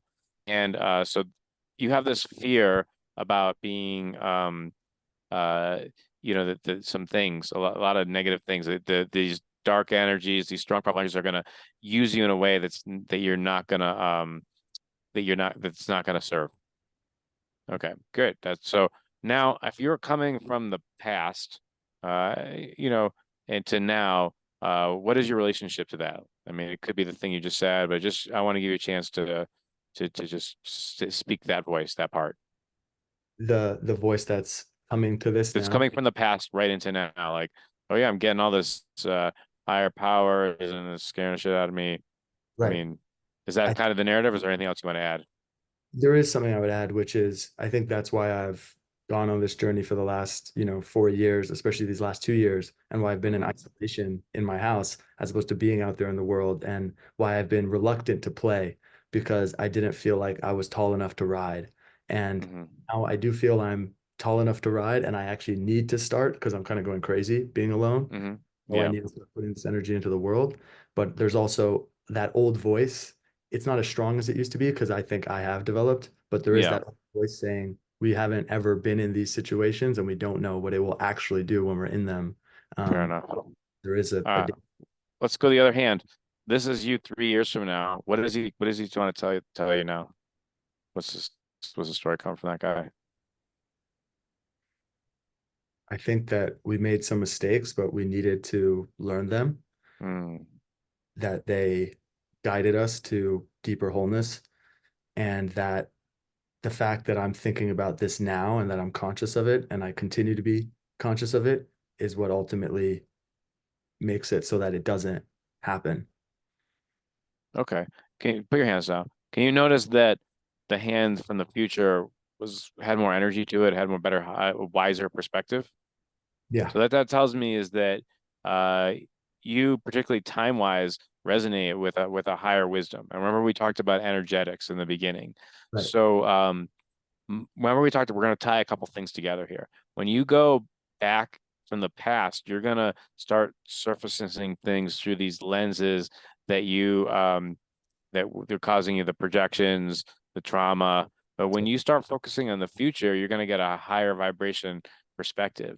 So one of the things you can do is be aware of that. Um, and that alone can shift things. So we're going to tie it in with what the Buddhists do, and we're going to do something. I'm going to give you a little bit of a guided meditation to kind of help make it sticky. So really the key for you is when these fears come up, I'm going is to make it a reminder, like these thoughts, feelings, perceptions.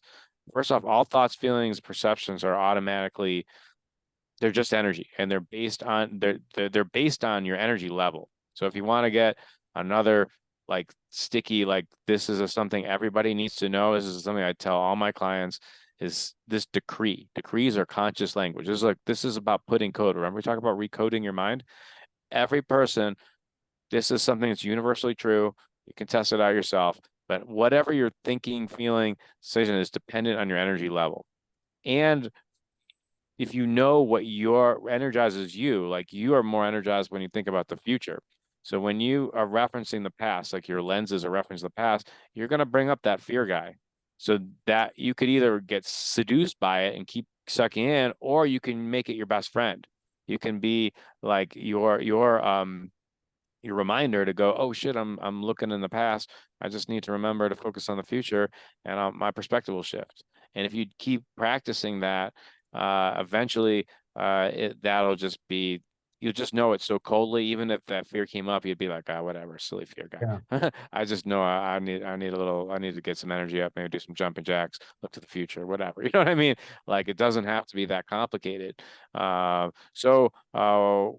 why don't we just do one quick thing to get it into your system? So I want you to put your left hand up, and we're gonna do something like we did with like a bundle. So basically, I want you to be now like, just remember, all of a sudden you're having these fear thoughts like, oh shit, I'm gonna screw things up. I'm gonna, like, people are gonna get shot. I'm gonna be a cult leader. I'm gonna fumble, and I'm gonna screw up the whole movement. Whatever you think is your worst things. Now I want you to, every time you're aware of it, uh, think about, oh, this is an opportunity me to not take it seriously. It just means I am now in a low energy state. I'm opposite my energy way. I'm focused on the past, and just like, I want you to see yourself suddenly noticing that you're doing it. Your observer's like, hey, all right, you're doing that thing. Like, stop it. Okay. And now take your other hand up, and your intelligence is telling you, then your soul intelligence is going to say like, hey, the thing you can't just, that's step one, but step two is to actually get into a higher energy state. Just focus on the future. Get yourself outside of your body. Focus on coming from a wiser part of you. You know, it'll tell you the truth about what's going on, and that'll quench the fear all by itself. So so now we're just going to bring these two command codes. We're going to sandwich them too. Like this is 10, this is 20. You know, we're going to go back and forth. We're going to bring these things together. We're going to bring in, hey, I'm noticing I'm in fear. Oh yeah, I need to just focus on the future, and then I'll forget. Remember that fear thought is total BS. Back and forth, back and forth. Three, two, one.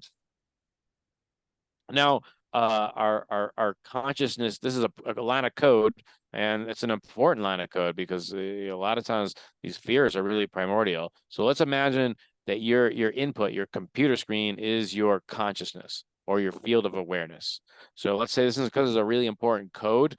I want you to stick it really high up into your code, into your thing, and you just imagine you're plugging it in there, and there's a certain spot that it feels right in.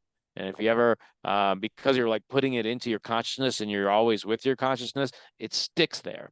So just imagine it's there, and maybe see like a light coming from the divine coming through that spot and into your third eye, and it's reminding you, don't take your fears seriously. Always check from a future oriented perspective if you're getting caught up in it, because it's probably just something from the past that you need to see as empty, see as open, and get a healthier perspective on.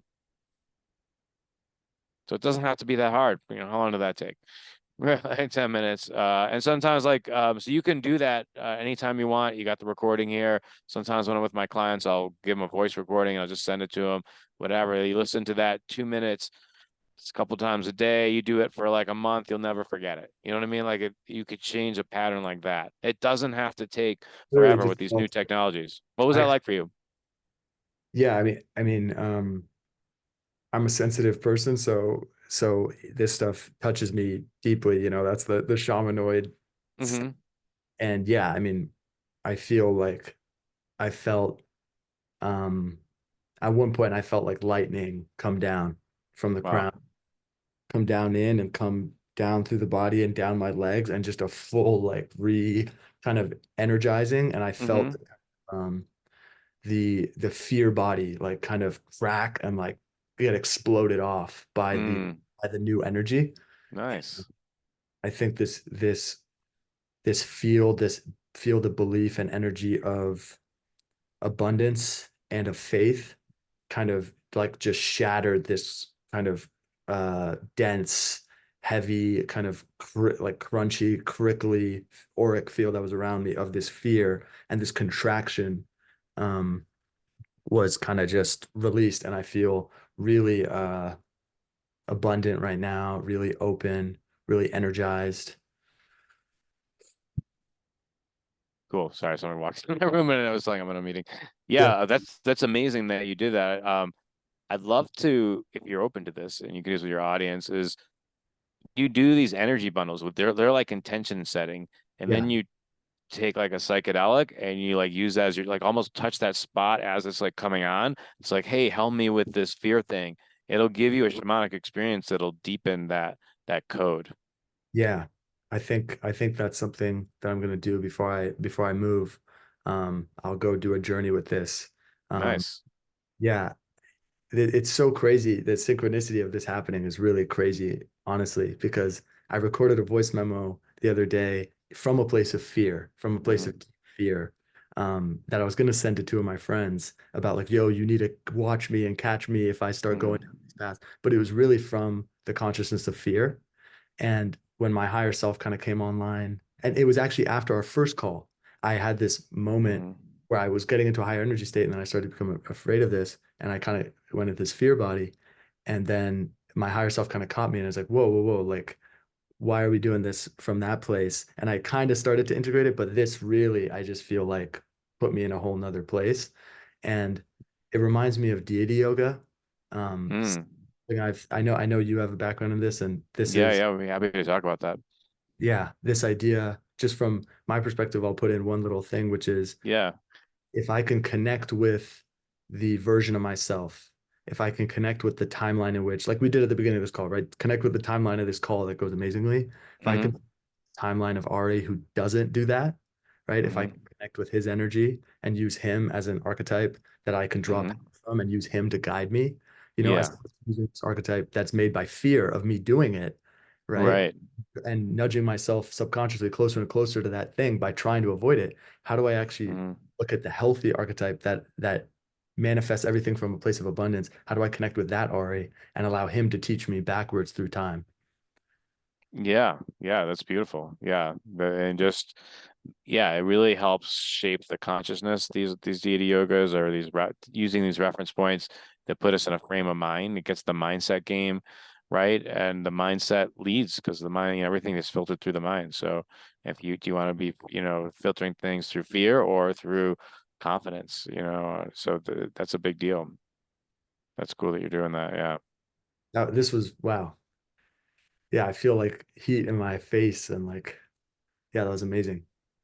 Cool. Yeah. Thank you. So yeah, Amazing. just so people know it doesn't uh this is probably another thing I really want people, and I'd be curious, so you can chime in on this too, is if you fall in love with this as a fun game, to gamify this is it changes everything. Like I'm imagining this world as like where we're all in it together, and we're all like talking about our journeys. I mean, it's already happening, but I think there's going to be a spiritual movement where we're all leveling up, and there's ways of calculating it, because as you go through this process, you achieve more of this abundance. And I think you mentioned, you threw out these words, lines and levels, from Ken Wilber, but we didn't really talk about what it means, but to ground it in like real things. So for example, the more you feel like this fear from like something terrible that happened, like if I had some suppressed emotion from this childhood abuse thing that happened to me,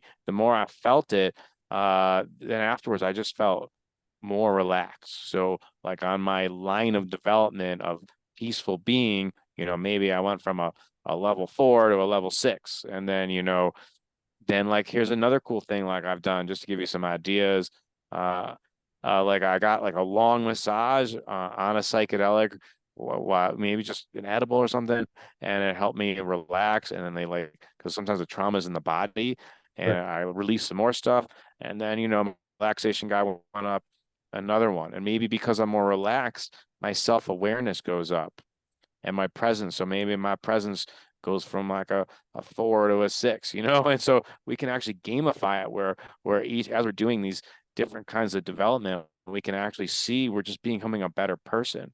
And how do we have a better species? Well, the individuals get better on the individual lines of development, but then there's also relational lines of development.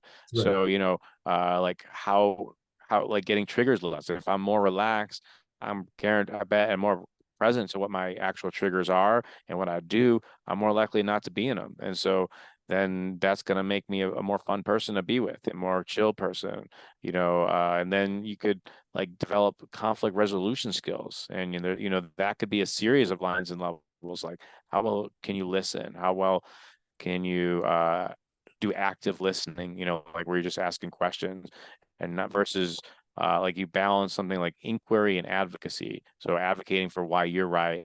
But if you balance that with asking curiosity, like how much, well, maybe I don't know, have all the truth. Maybe there's some humility thrown in there. And if I climb your what's called an organizational development, your ladder of inference, like how did you come to that conclusion? Rather than just being like, you're wrong, you're an idiot. How could you believe that? That's a lot of conversations. I mean, look at our debates or something for president. They're like idiotic. It's embarrassing. Yeah, There's there's no dialogue. It's a circus show, literally. really, And so, but we can do better, and we can actually use these lines and levels and measurement to actually track how we're doing, and we can get the validation that this dopamine hits, rather than just somebody liking a silly cat video. What if you get dopamine hits from just being a better person, and we have a way of seeing how every moment there's actually an opportunity to grow and be with what is. hell yeah. Hell yeah. Hell yeah. Yeah. That's Uh, the dream. And yeah. I think we Well, have the you say it's context a for it. dream, but like I think we're speaking into an existence right now. Yeah. And so I'm I'm an professional organizer, and I'm really good at these tools, and I have ideas, and I'm working on multiple ways. Like that people can work with me one-on-one. I have like courses that people can learn things. I'm also like I'm speaking into existence the new abundance industry. So we talked about deity yoga. I got a deity right behind me. Yeah. For those who don't know, that's Ganesh.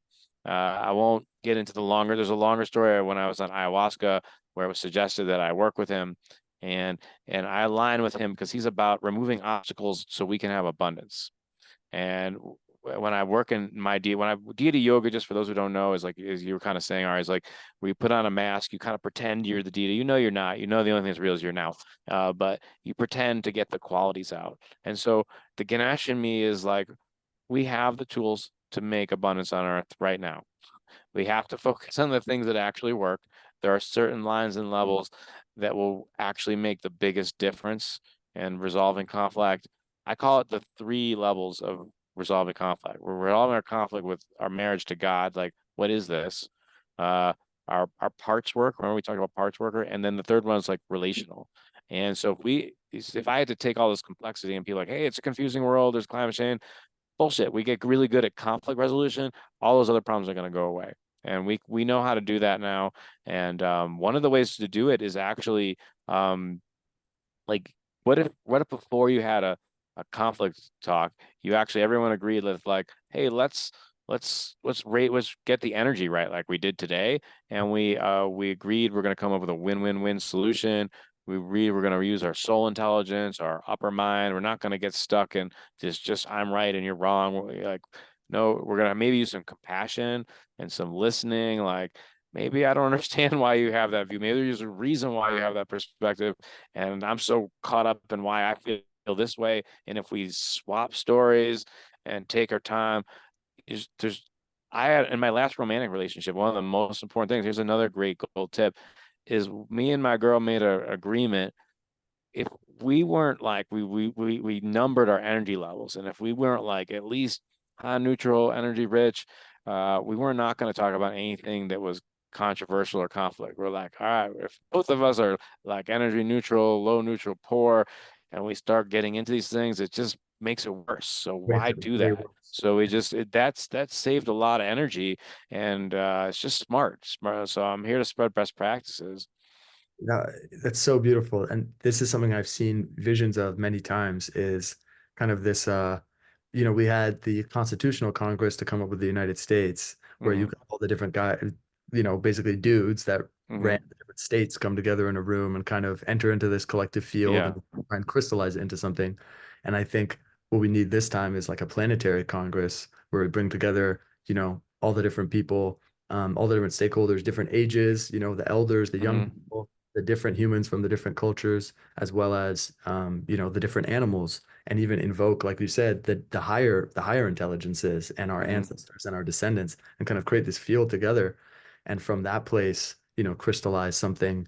But from that place of abundance and from that place of having all those energies present with us, um, and I think something that I've become really aware of uh, is this idea. For the first realization is this idea of play, right? That we need to do Hmm. this play. Yep. That's kind of the way forward. But then the second realization is also what you were just getting at, which is we actually need to be ready to play, and we need to be Hmm. skilled enough to play, right? Energy Hmm. wise, we need to be in a place of Yeah. high energy and abundance so that we can actually come back from a failure. We can actually Hmm. come back from the frustration of the tower crumbling, in the middle of the Hmm. or the energy we invested in something not hitting and not landing, right? We need actually high energy, high capacity to be able to Hmm. try again and again. We need high energy to Yeah. hold Great. perspectives, Yeah. right? Like holding your perspective and my perspective literally takes more energy in the body than just holding my perspective, Yes. right? Yes. Well You should said. you're very low. I mean, you can call this vibration, you can call this frequency, but this is what happens Hmm. when I've taken, done shamanic journeys and taken psychedelics is you get this huge boost of energy. And I feel like I can hold the perspectives of everyone, the daffodils and the dandelions and the Hmm. hummingbirds. Everyone has a place. Yeah. Whereas I've done kind of reverse shamanistic stuff where I'm trying to go to kind of the brink of death. And that is Hmm. so illuminating in the opposite way, in the sense that you see how many things you can't do, right? You see how many perspectives you can't hold and how many things are off the table. And it's really that like Yes. cool realization of, whoa, when you're fasted and you don't haven't had water and you're strung out, Hmm. can't you just can't do these things. And you learn that those things are real by the fact that you can't do them. And then on the other hand, you Hmm. can enter these super high energy states and do these things that you didn't know you could do and learn them that way. And then you kind of combine them to realize what's possible. And I just think so much of the problems we're going through individually, collectively right now are Hmm. something that have a lot of experience in, which is this just a straight concept of energy. And the fact that a lot of us are tired, our relationships aren't holding us correctly. We're spending too much time indoors on our phones. We're not getting Hmm. recharged, right? We're a lot of young men Hmm. are addicted to porn and are losing a lot of sexual energy. That is a Yep. really powerful source of energy. And we're kind of just tired and bored. And the new world needs to be created from this place of, vitality and energy and Hmm. mojo. And how do we, yeah, how do we I guess the question I have for you is for me and for my friends who are Mhm. watching this, um, how do we become fit for service? How do we become ready to play? What doors do we start knocking on, and what practices do we start doing that that will make us ready to be in service of New Earth? Yeah, great question. So yeah, well, I think the first thing to do is start labeling your energy levels. So that's the thing I was just describing. Like, are you energy poor? Are you, which is like you don't feel like to do anything, you feel like helpless. Maybe like you're low neutral, where you're kind of a victim. You know, you're bitching about things. It's everyone's.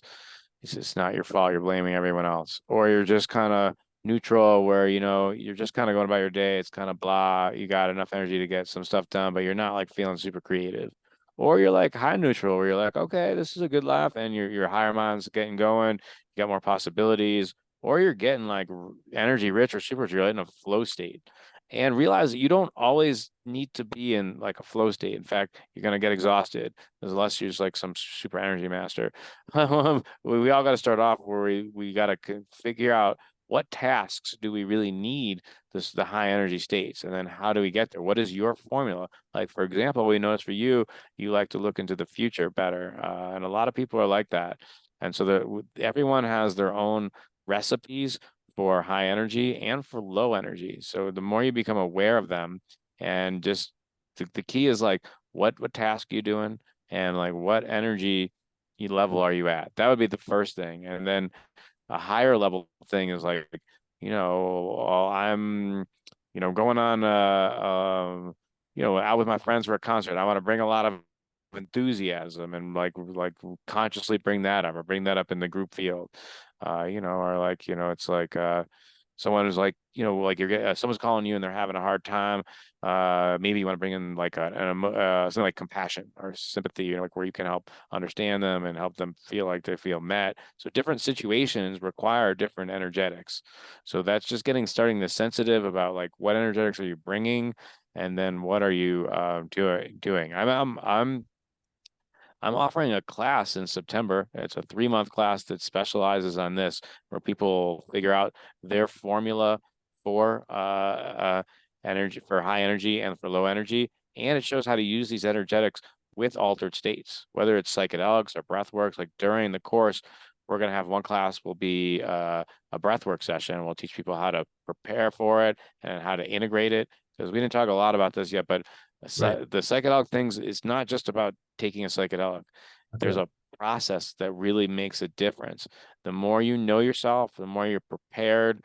Also, how do you get the safety part down? How do you know like what part of the transformation process are you at? There are different stages of transformation, and if you're working with someone who can say like, okay, you're here, and this is the thing you need to deal with, that's going to get you to the next step, you're going to do way better than if you're just like going at it willy-nilly. And Exactly. then what are you going to do afterwards? Like so many people don't have an integration plan. Even like some of these top-notch shamans that are coming in from South America, like some are better than others, and a lot of them don't really include a full integration process. When I work with people, I'm like, okay, sometimes psychedelic sessions can be hard to understand, and then even if you did understand, what are you going to do differently? I know there's some people who go, I did 50 ayahuascas and I did 100. Who cares? Like, how are you different? How are you showing up in the world different? It's all about integration and what are you doing with it? I'd Yeah. rather be with somebody who did it like once and like we had integrated something deep and made a change. And the number of times you did is irrelevant. It's That's who cares? It's not a contest. It's not somebody like said like, hey, I just want to do as many cups as possible. I'm like, that's not the right kind of masculine energy to bring to it. You No. want to just meet the world with like what it needs. It's better to have a precise thing that you're working on and allow you to get some new perspectives, some new insights on that, and then take that into your life. That would be like a home run rather than like, I mean, some people like talk about like DMT or something, they get all hung up on seeing clockwork elves or something like that. Right. Okay, that can be interesting, but like literally you could act that's that's available, and that shows maybe there's other dimensions of reality and some people need experts. I don't want to demonize it, but I'm telling you from my experience, you can actually just, you can be a better person, or you can understand how life works differently. There's like higher order questions than like, Yes. hey, I just saw a bunch of colors and things spun around. I'm like, okay. I Right. mean, that's okay. That's rookie stuff. It's not, I'm not making it bad, but I'm just saying there are, for those who want to use it for personal growth, to advance on their hero's mission, to get on the lines and levels, that's also possible. And I value growth a lot, so I prefer that. But Me too. so anyways. Yeah, that's amazing. I think yeah, maybe I know maybe this is something that you do professionally. So if Hmm. this is getting into a place where you know, this is something that you do for like, you know, I don't want you to give away your wisdom for free also because I Okay. understand, you know, how No, go important. ahead. Yeah. But in terms of integration, so preparation and integration, you know, I have Hmm. some of my own ideas, but this is something that's really interesting to me because I think I've become aware of the fact that, you know, for me, a lot of this stuff is very intuitive. And when I Hmm. started the path, you know, it kind of came back to me. And I think Hmm. this is the first lifetime that I've been on a shamanic path. And Hmm. when I started accessing higher states and entering into my higher mind and being able to Hmm. see some stuff from past lives, I started to get also a lot of intuitions again of, oh, Hmm. right, that's how we did it. And oh, right, this is what we got to do before. And a lot Hmm. of stuff just started coming through very naturally. But maybe a lot of us don't have that spiritual lineage. Hmm. Maybe it's a little less intuitive to us, Hmm. kind of how we should prepare and how we should integrate and how to maybe Yeah. interpret some of the stuff that we saw. So could you share with us maybe some methods for preparation, for dealing with it while it's happening, and then for integration? Yeah. So preparation, let's just say dial in your intention. Like what, like ask your question, like if you could have like some sort of a shift, you know, something you're like, be honest with yourself. What are you really struggling with? It's like the you want to not just struggle with, but you're ready to deal with. Like Hmm. some people are like, I'm dealing with this, but you know, I don't really want to deal with it, you know, like I'm getting like, for example, like I got lots of clients, and one of them's like saying like, you know, there's some things about his marriage that are troubling, but he's like, I'm not really ready to deal with that, you know. It's like, and so all right, that's fine, we'll deal with something else. So you got to pick something that's hot for you, that you're like, I'll do something about this. I'm willing to hear something new. Okay. So and dialing in as specifically as you can. Don't pick too many intentions. In fact, if you're new to this, one's enough. Like pick one thing that's gonna be meaningful to you. Like I could come out of this. I can't. One good thing is like a pattern that you're stuck on, or something that you're stuck, that you feel like I need a little energy. I need some new perspectives. I need a shift. So that would be like preparation. And during it, safety is a big thing. Like there's always like when the medicine's coming on, it's very common, even for experienced people, to get a lot of anxiety and new energy's kind of taking you over. Yep. One decree I like to tell people is like, remind yourself, you know, this will end. It's like in the beginning, I'll just be like, this is a temporary state. This is a temporary state. It doesn't matter how tough it gets, it's gonna end. And so just starting in the beginning, just saying that over and over again will remind people, like put their consciousness at ease. Um, That's right. and as far as just one thing for integration,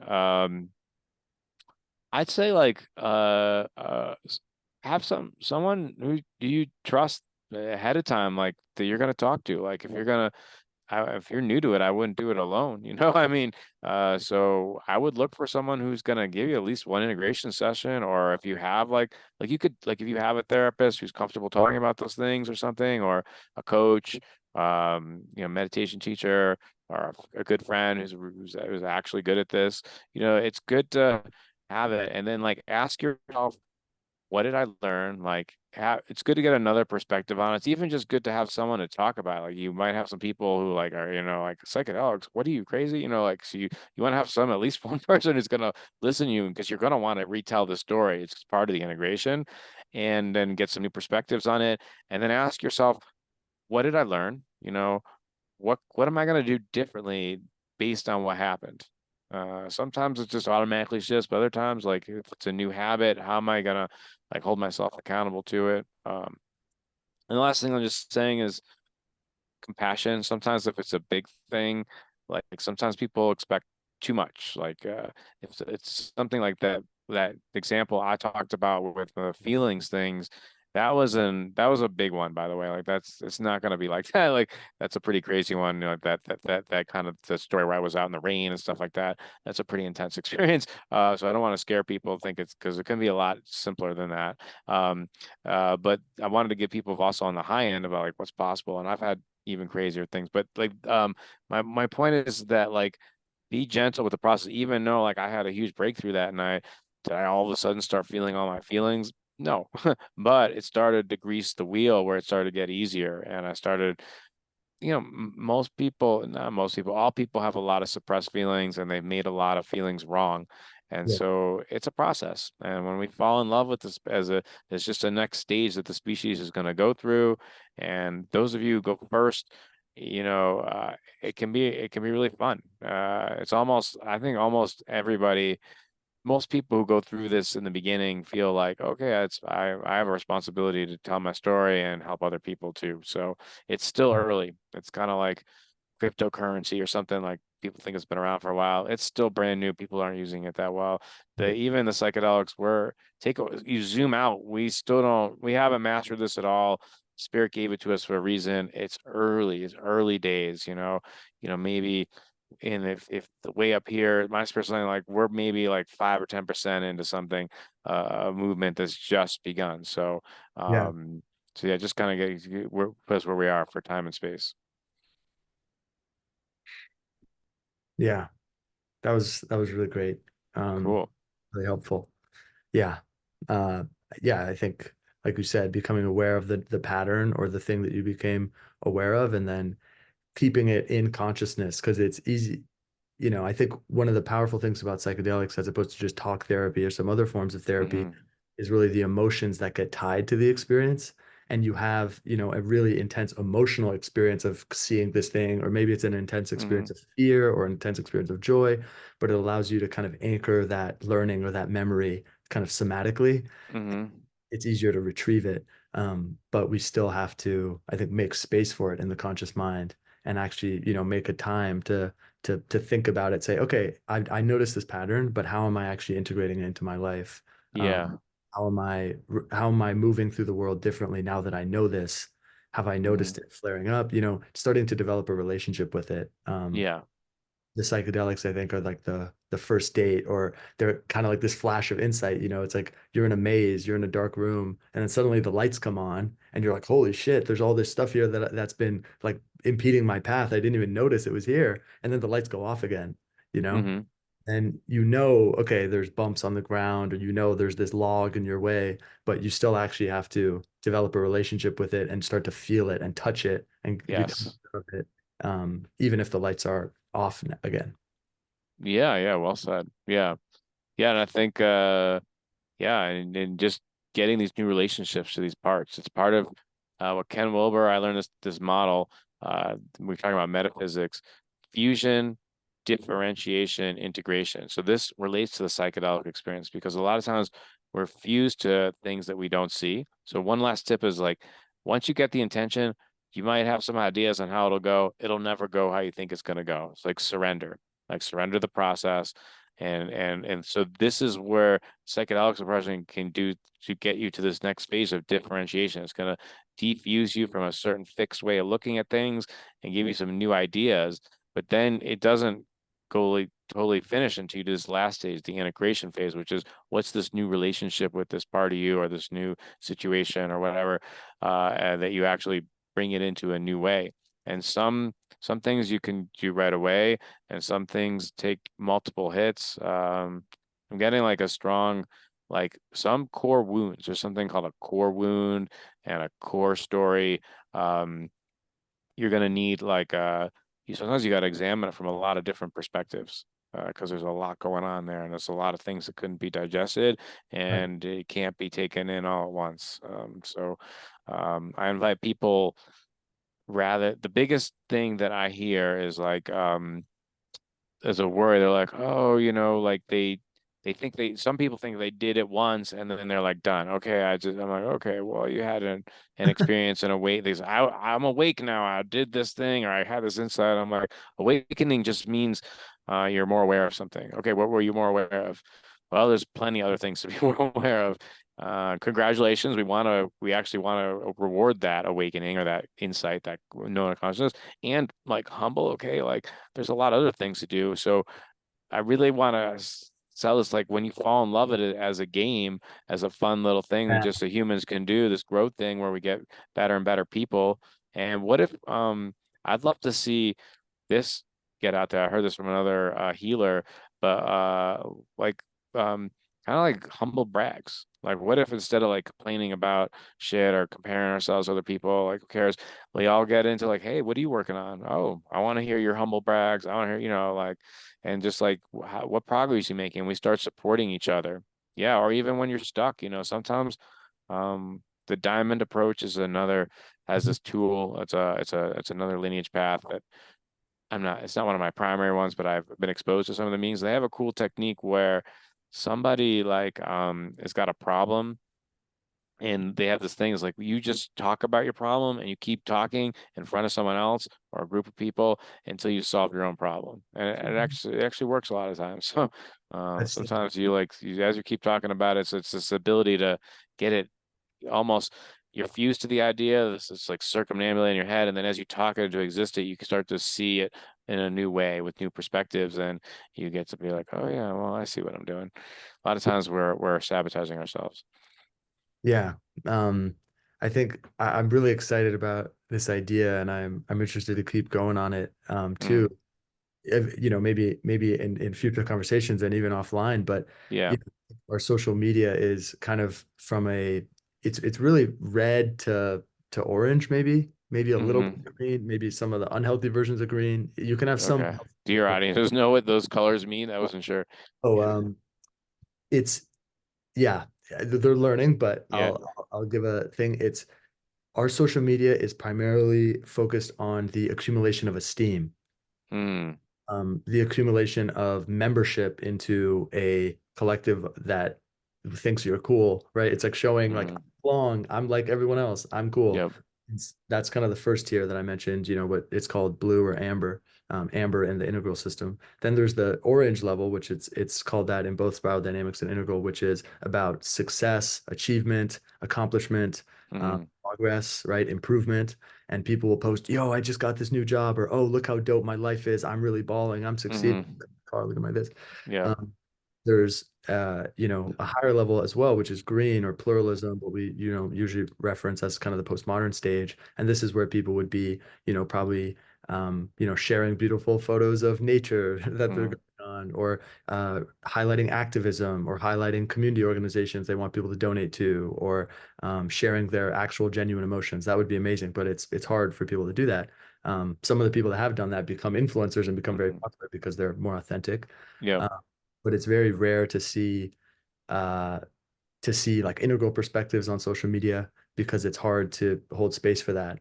And I wonder, what would it look like for there to be a container, a technology, a system that kind of crystallizes some of these conversations that are already happening within integral spaces. Like, on this call, both of us have shared, vulnerable experiences, Hmm. work that we've done. And that's very common, I found, within the integral community, Right. within people who hold these perspectives. They're excited to share about transformations they've had, and they're excited to share Yes. trauma they've integrated. And it's actually way more exciting to us sometimes than what we're eating today, or whatever else. Yeah. Look at the steak I cooked. Yeah.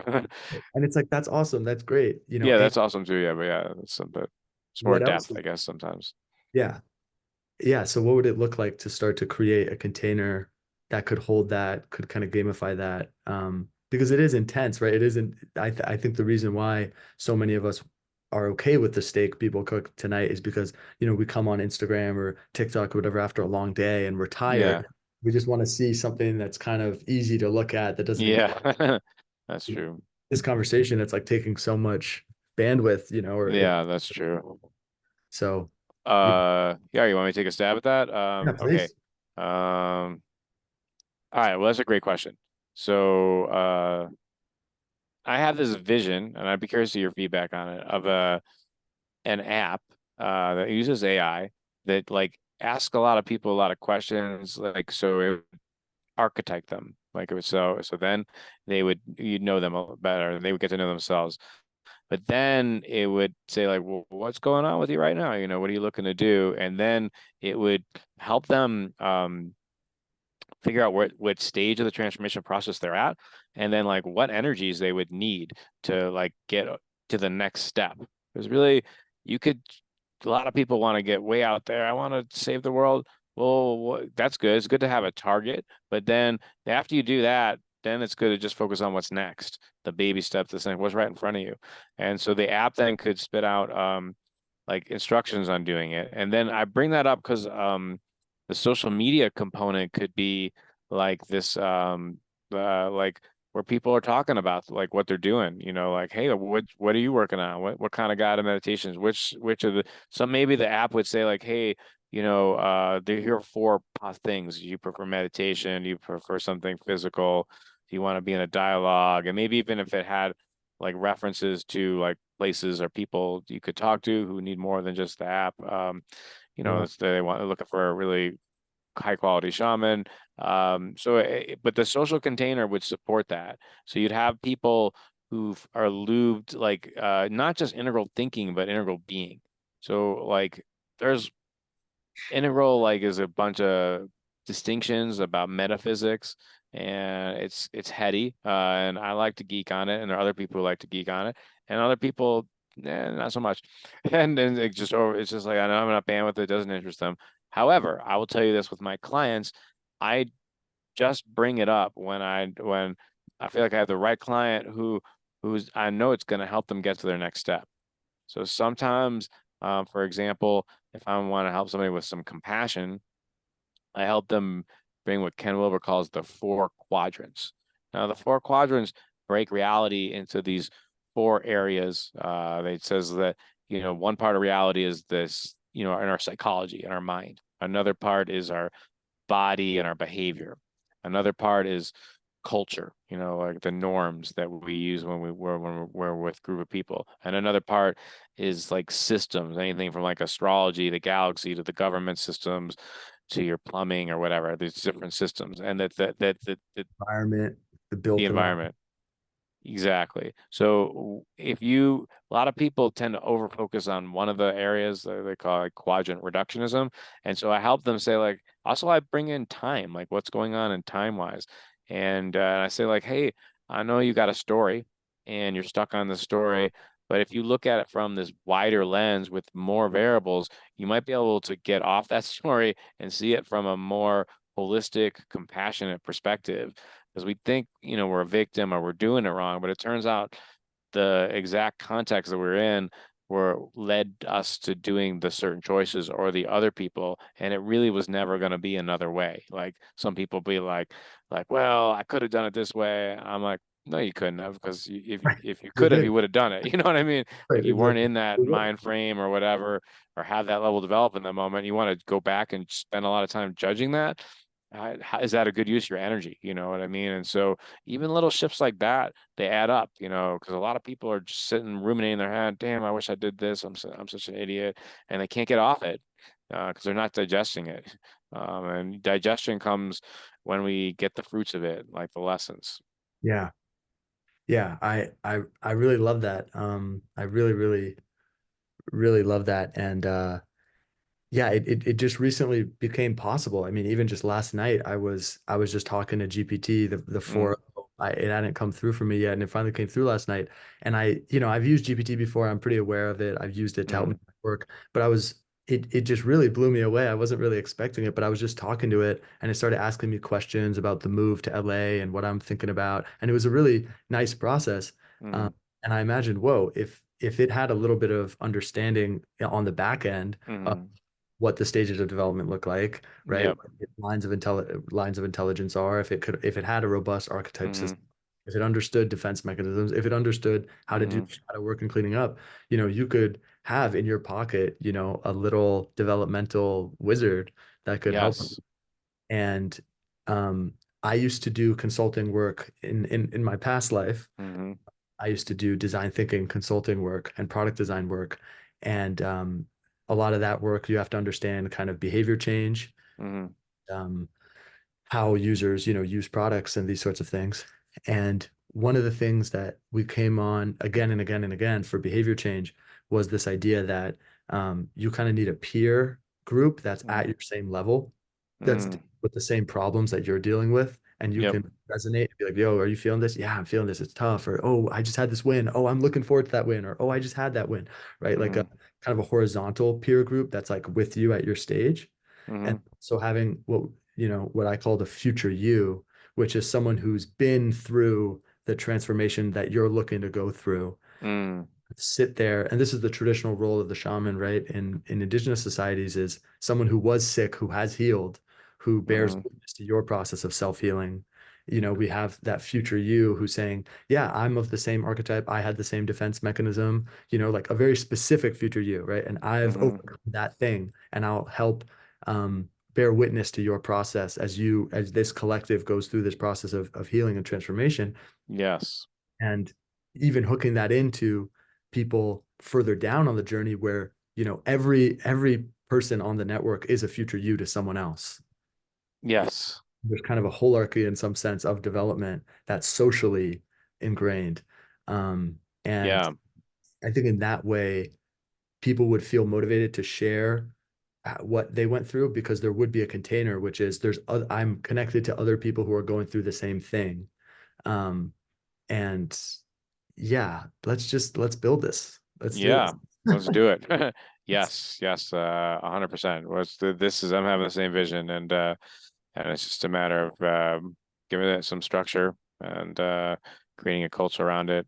But yeah, I think the thing that's going to make it sticky um, is quick wins and measurement. Because Metrics. if people get the validation, the dopamine hit, like a real dopamine hit, not just like I mean dopamine, but like based on like you're getting a hit, but you're also like becoming a better person at the same time. Right. And then it's like a social contagion. Um, I think it can create a cultural movement. Totally. Right. Like achievements, like badges, having it be beautiful, backgrounds in design. And I always just think about like, how do you make it sexy? Like have a little character, that represents you and your stage on, Yes. and, maybe you win little, in Lakota culture, Plains, Native American culture, Hmm. there's, when they count a coup, when they, um, when they touch an enemy without killing them, which is Hmm. a really big deal because it is. Imagine that you are in touching distance of a sworn Hmm. enemy who literally kill you, and you touch them, you get away. That's how you get one eagle feather. Mm. That's why a war bonnet is such a symbol of reverence and power, is because if you have 20 of these things or 100 of these things going down into, Hmm. that's a really, really big deal. And I think reintroducing things like that, we've gotten so abstract that someone needs a Lamborghini, which requires like, you know, German engineers or Italian engineers, Yeah. global supply chains to make someone get the same esteem hit that Hmm. ancestors was getting from one eagle feather, right? Which is a regenerative Yeah. response. What if we could give people the same esteem hits that were contextual to their journey? Like, oh, you overcame this trauma, right? That Yeah. earned this, like this tool or this weapon as a result of it, right? And then even just on a visual level, you could see, oh, this sort of person, that makes sense that they're my future you because oh, I need that item that they've unlocked, or and Yeah. Well, if you master certain development things, you might actually not just get a picture, but a real city. I mean, I have the gift of vision, I literally see things before they happen. I mean, and so I can make choices. Like just for example, last time I went to Burning Man, I didn't get a ticket to get to Burning. Like I got a ticket, like a flight, but then I didn't have to get a ride because my spirit said like I got it figured out for you. And then sure enough, a weird set of circumstances and so that kind of stuff can happen on the regular and save a lot of things. And each person have different kinds of real cities, like real. Like I know a lot of people like Superman movies and stuff. But what if you got into this work and you could start developing our own superpowers? And like they start off with things like intuition and but they eventually will get like really advanced. But we Totally. have to go through this a different understanding of how life is and a different understanding of what these steps are. And we got to stop avoiding. It all starts with feeling our feelings, because if we don't start feeling our feelings more, we're not going to have enough coherent energy and bandwidth to do the things that require us to be super people. So we get the basics down now as a species. We make it cool. Like we stop wasting energy. We're going to get a new money. I mentioned cryptocurrency before. I'm going to make a prediction. We're going to have some healthy, non-government cryptocurrencies that will measure it, that will blow up, like start getting more and more valuable as we being more energy people, we're using our energy more intelligently. We're going to just live in this abundant world. We're all going to be creating these epic lives, and instead of reading the news about war and everything, will be like, what cool thing just happened today? What hilarious creativity! That's the world I'm envisioning. And the key, I'm gonna be bold here, is actually shifting the story before it even fully happens. Like when you start to sniff it, like now, it's like calling it. It's like heaven on earth is already here. Just not everybody's figured it out yet. And it's like it's also like the same thing with racism. Like, yes, I know there's still people who are racist out there, but like then we're still stuck in the story. Yeah, racism's a thing. We suck as a culture. What if the new story is like, yeah, we figured out racism. There's a few laggards, and what if like I'm gonna make a couple bold statements here, because this what if we the new we I believe in freedom and as little rules as possible. And so to me, number one rule is this non-violence, like no physical violence, like no war, unless it's like protection. And if we get that one right, imagine everyone's nervous systems, how much it's going to relax. We just get that one right.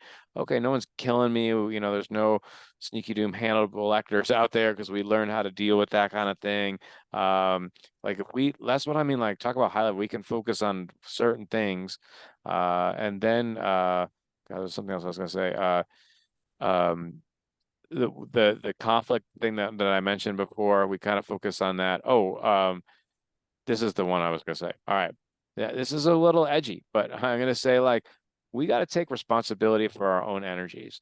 Like name calling, like this whole like woke movement thing, you can't hypersensitivity, it's off. I mean, we're not taking accountability for our own emotions. Just because, like, if I said like you some sort of retard or whatever, like, if I was serious, but it was like I said something driver thing, is it my fault? Like if you got all tweaked out, is that my fault or your fault? It's like, isn't it more empowering for me to have, like, who gives a shit if somebody calls me a name? You know what I mean? Like I'm not advocating for name No, calling, no, I but we totally see should what take you're saying. responsibility for like how we receive things, and when we start taking radical responsibility for what we can control, then like we don't get all tweaked out by things. Who says, so what? Somebody judge you. People are judging people all the time. People judge you based on what they're judging in themselves. That's the deeper truth. So you want to take it personally, then that's about you. You know what I mean? Like that's radical for a lot of people, but I think that's going to be a healthier thing, because like I don't want to get in a world where we can't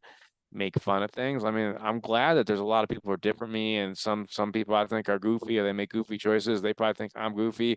That's hilarious. I want, getting back to making a world of play. We should Yeah, be able to have a sense of humor about it. We don't even know how we're alive. The whole thing's crazy. If we can't laugh about like being alive, we missed the boat.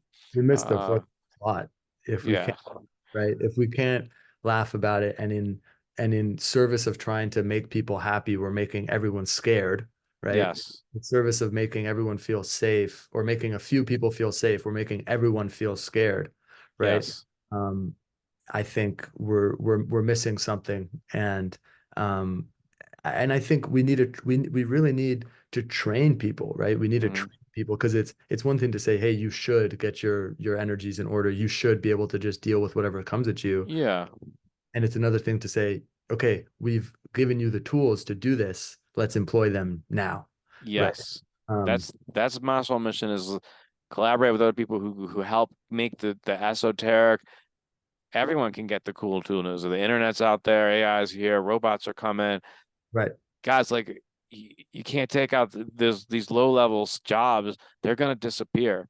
The universe is kind of like the context. The Yes. God of context is like good to us, but we need to upgrade the operating system of the human being so that we can have the heaven on earth. Because I'm worried that some people are going to stay stuck in these old patterns and they're not going to be able to leverage all the beauty that's right here.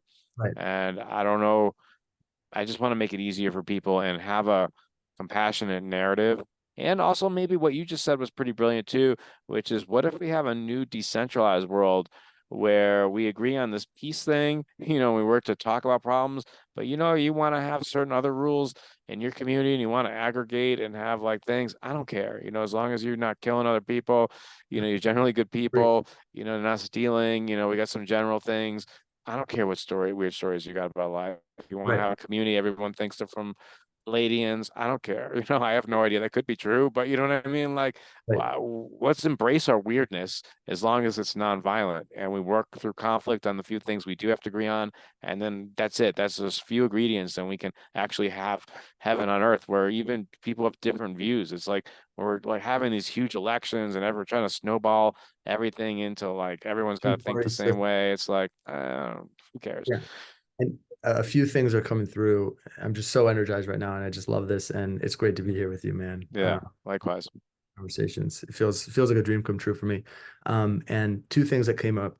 Number one is this idea of, daring to dream and daring to imagine a new world, right? It's like, oh, we're gonna lose our jobs. Like, how can I enslave my oh, they're taking my enslavement away. Like, how do I Hmm. enslave myself again? Like, who's gonna enslave me now? Like now that Right. the robots have come, it's like, homie, like, well, I understand there are a lot of people in positions where they can't they maybe not don't have the time or the energy or the interest to think about what the systemic thing is going to go, but the Yeah. people do, right? It's not like, oh no, we're going to lose all these entry level jobs, and what how are we going to employ them? It's like, how do we envision another way of life that isn't just about employment? Yes. If there's another way of living that isn't obsessed with success and productivity at all costs? Maybe that's been part of the problem, right? And maybe it isn't just green, level four postmodern, nihilist, anarchist paradise where everyone just does whatever the fuck they want and basically regresses down to, red, or regresses down to level two, Yeah. do what they want.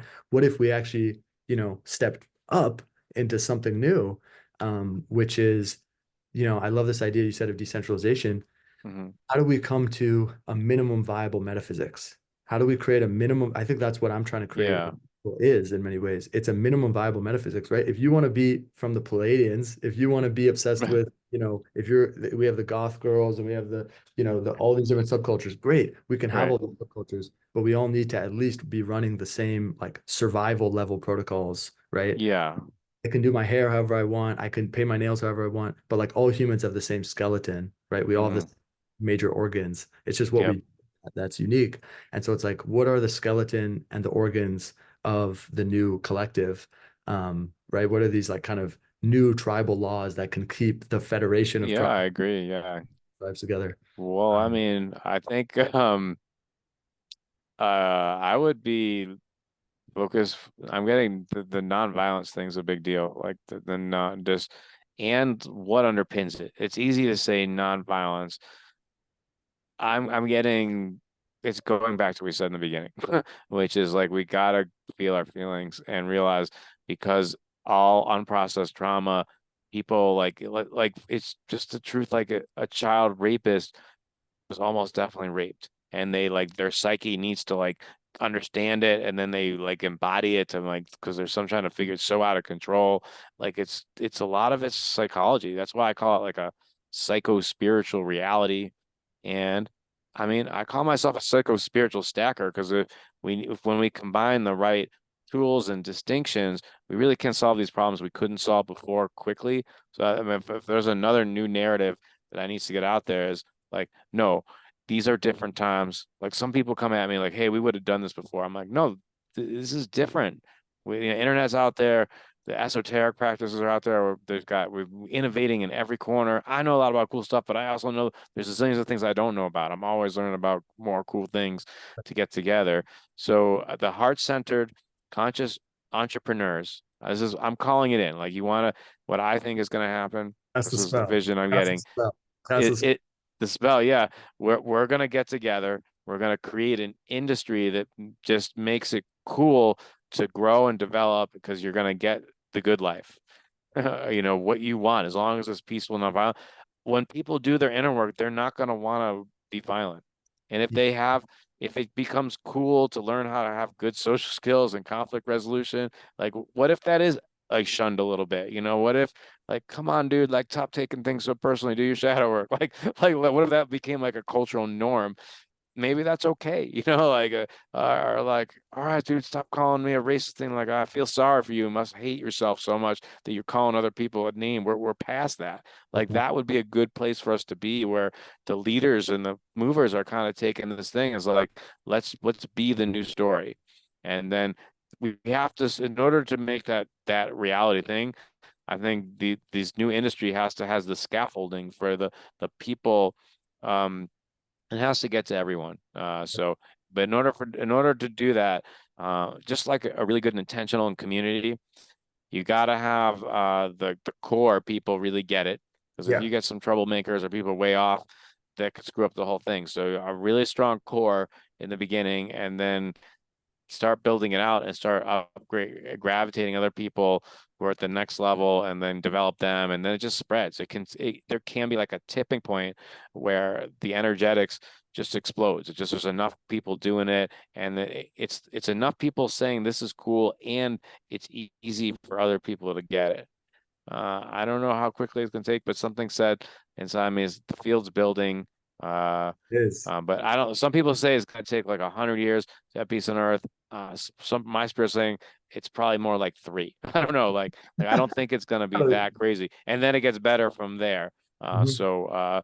Yeah, if you're resonating with this message, reach out to us, and like let's form. Let's build this new culture, this Absolutely. new structure, and yeah, and start by working on yourself. Even if you don't like with another community yet, you can just start by doing some of the basic things here and trying some things out. Yeah.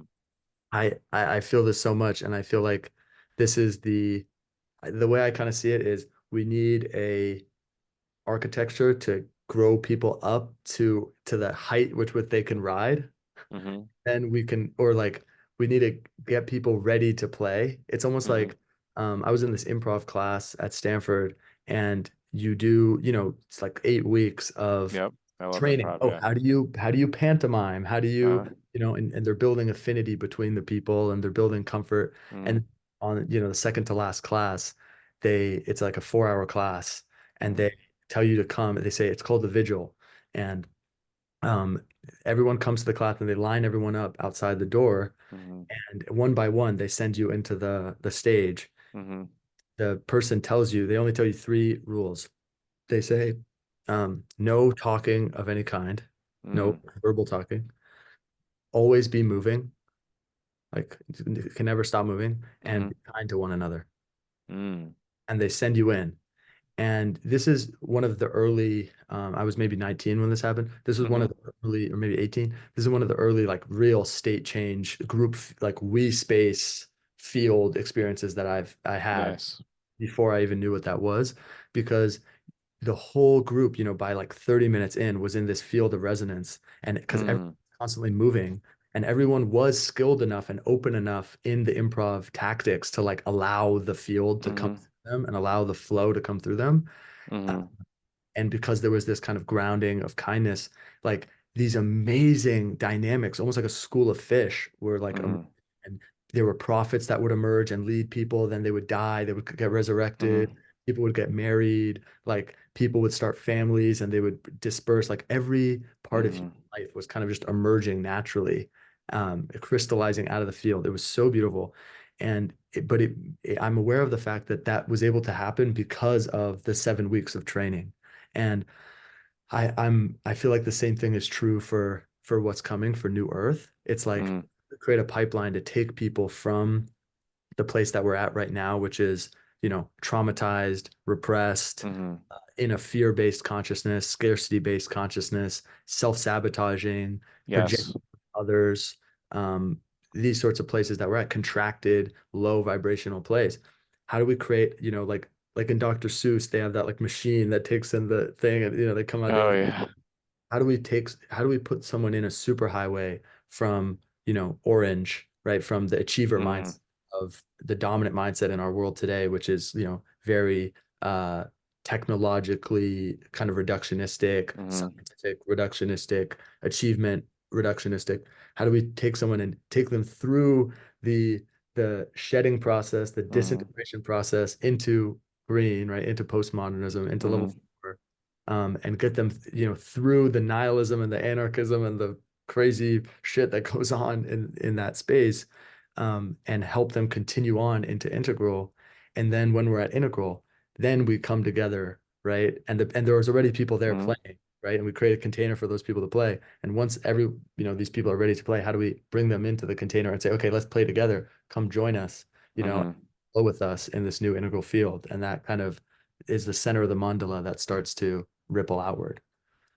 Yeah, yeah. I mean, so some part of me said baby steps, but Yeah. like the other thing is like, what's the leverage? So when we were at Icon, Ken Wilber was there, and I got to ask him a question, and he Right. talked about these domains that he named. Thing like he said, waking up, for example. Waking up means like mastering your mind.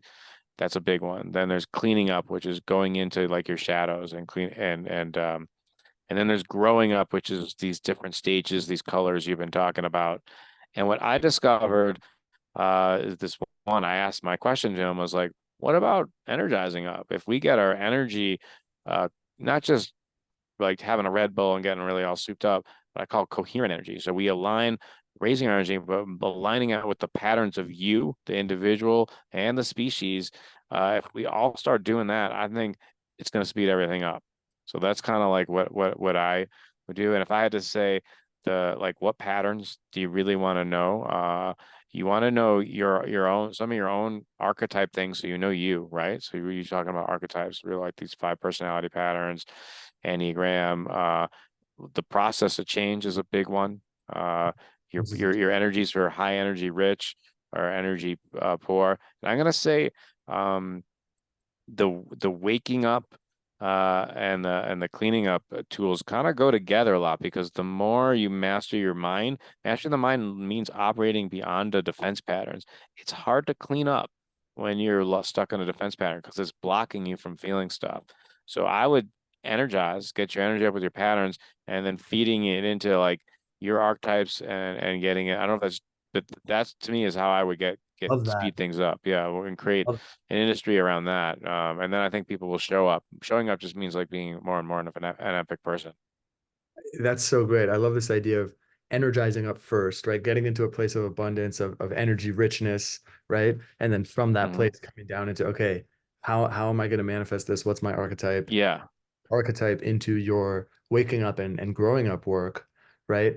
And as you start to get some ability to hold awareness and stay as the witness, as Hmm. opposed to jumping back into the defense pattern and identifying with the defense pattern or identifying with some of these worldviews that are still in you, how do you rest as the witness so that when the defense Yes. pattern does arise, right, you can actually see, Hmm. notice it, name it, and then start to integrate it, start to um, take on a more abundance-based divine consciousness as opposed to staying in that place of contraction. All right, and I'm gonna say all that, and then we add what you just said before, Sangha community. What if we then put it into a social media thing, and it just becomes the cool thing? We make it a game. It's not just some spiritual people going off and meditating. It's like it's actually like a fun game. So this is why this this Epi-Energetics thing is a big deal because it's actually codes that lead to tantric means like more like you can learn through like a new habit, which is good, or you can have more extreme experiences, was like psychedelics can offer. But when you start to use these lines of code we're talking about and you command your consciousness, the universe is very clever. You start evoking the weaver, you give it permission. Hey, can you bring certain people in there to certain situations? And I won't even know just through my normal life to get me to feel these things. And you have to be conscious of enough that this is kind of happening and appreciate it, because it could seem like a disaster. But if you actually realize, oh, this is a game, life is conspiring to help me grow, uh, then like lights out, things can go really fast. And when that becomes a cool thing, like imagine a big party and everyone's gonna like, we're all gonna have a, like an intention, whether you're on a psychedelic or not, and you charge the field up like we did, and everyone walks out with like, holy shit, the universe is so clever on how we all got together and had a an epic experience, like, and made it fun. And like I would evoke the energies of playful fun and grace and compassion and deep feeling with growth and development. So it's not some sort of, oh, I gotta feel that dark thing. It's like, no, dude, we're all doing it. And so in Donnie Epstein's language, there's like this season of discover where you discover something that you're not doing right. And it can I feel, got this in our system too. yeah, oh, the same word. Yeah. And But we so like call it it can we feel call it a icky. fall season. Yeah, Like yeah, you could exactly.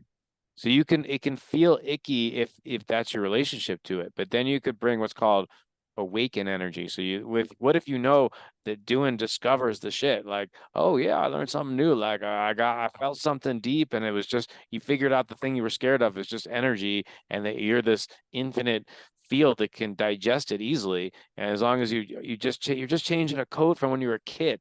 Do you want to walk around life living life with programs when you're 6-year-old, or do you want to upgrade to the superhuman codes that are going to take us to realize our infinite nature? I mean, to me, that is the choice. that's literally the choice. And I think community Sangha helps us make that choice. Culture helps us Yes. make that choice.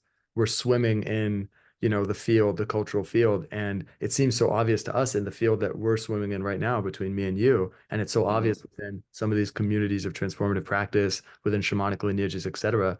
But in the dominant culture, there's just no space for it. And so people say, what do you mean? You mean doing the thing like there's this cave in the corner of the room that everyone sees, like this non-conventional path, psychedelics, da da da. And you're like, you mean go in there, that place that no one's ever returned from, that place where, people in this community that I'm a part of now and woven into now are terrified of and shame. It's hard for people to understand that. And I think it's, just creating a party on the other side of that cave, right? Hmm. Slowly people in the, because it really isn't a cave, it's really just the doorway outside of a cage into a abundant, beautiful place. It's like you're in this tiny cage, like the Yeah. Truman Show, right? Of Yes. conventional reality. And actually there's this door that seems like it goes into nothingness, but it actually goes into the real world that's beyond, Mm. right? The world of creativity. And Yes. by creativity, I mean the world of not knowing and the universe making a chess move back once you make a chess move, right? Yeah. We're in like an artificial world where we make a move and we already know what the move is going to do. It has a mortgage, it has an interest rate. Yeah. Yeah. Like there's no, the God isn't making a move back when you make a move. It's some guy in the fucking Fed making a move back, Hmm. or it's your, second grade teacher and the trauma she gave you making the move back, right? It's like once you leave that Truman Show IMAX Yeah. and you go into the big open world, that's where the magic is. That's where the play is. And if, there's been a couple fried out guys that have gone out there and have come back and said, "Hey guys, I learned something. Come follow me." Yeah. What if, I think what's happening now, I'm not going to say what if. I think what's happening now, what this call is a result of, me as an earnest seeker, I found Integral. I found this community. I found people who are thinking about this stuff. I mean, we're Hmm. living here right now. Like let's do it. Let's start a party on the other side of the door and let that joyful, abundant, radiant energy come through and show people, the cave you fear holds the treasure you seek. And Yes. the world is on the other side of that fear. And yeah. I want to also just encourage people. A lot of people might think I need a lot of money to do this. Nonsense. Like Yeah. Can we literally, talk about this quickly? Because yeah. I'd love to read you talk about this. I think a lot of, especially kids my age, were thinking about, I want to live this life. I want to have abundance. I want to take care of my kids. How do I go the unconventional path and still make money? Where's that money going to come from? Could you give us some practical examples going back to grounded victory?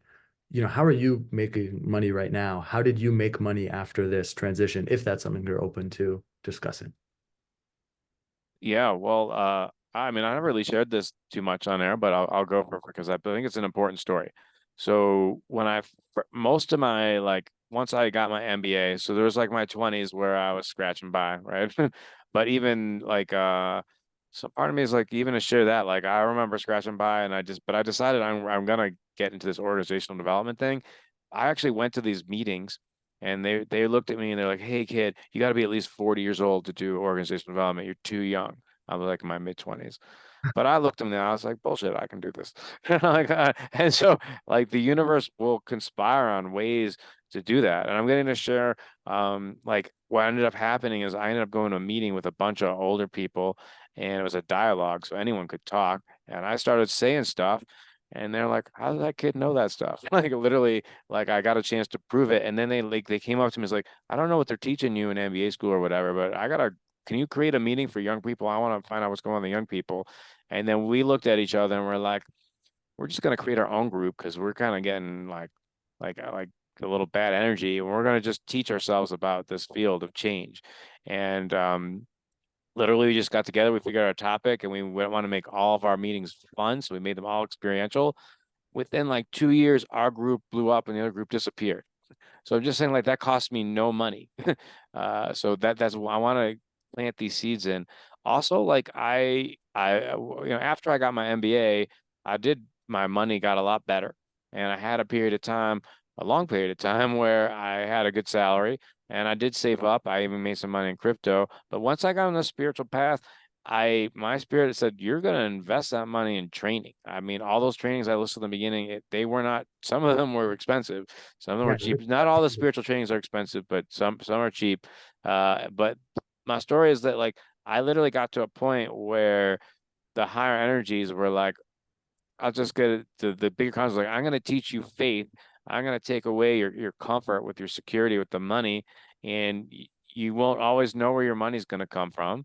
And so I've had a period of my life that's years where every time I needed money, when my money got like super low, like zero low, like money just came like magically. Like when the universe, when you're going for it, I'm not gonna say this is universe, but if you like you're show, going you got to for it. show energy that you're doing it, the Gotta show universe up. will conspire to help you.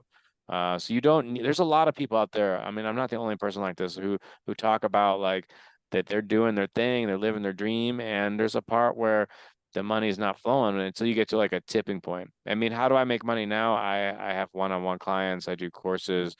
Um, those are kind of the main ways.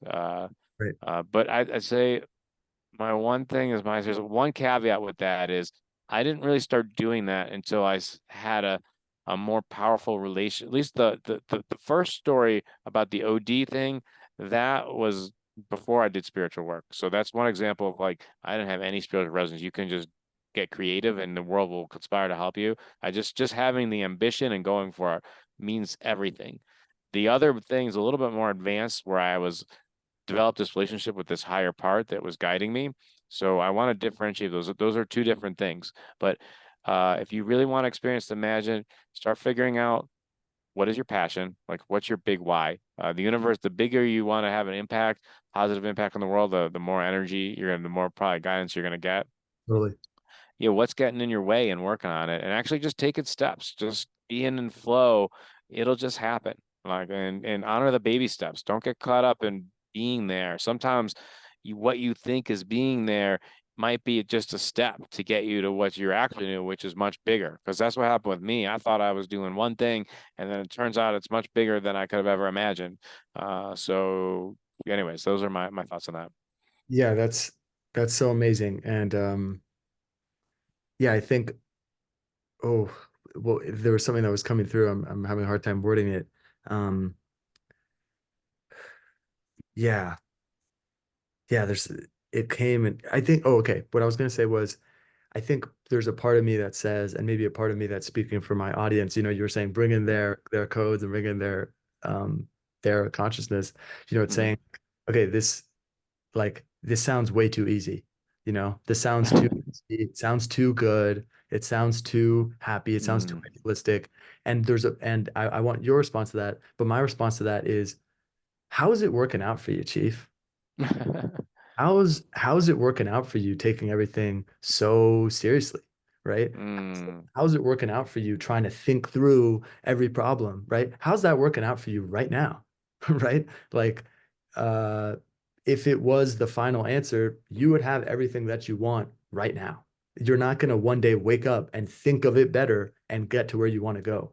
You and me and all of us are trapped in a fear-based mindset.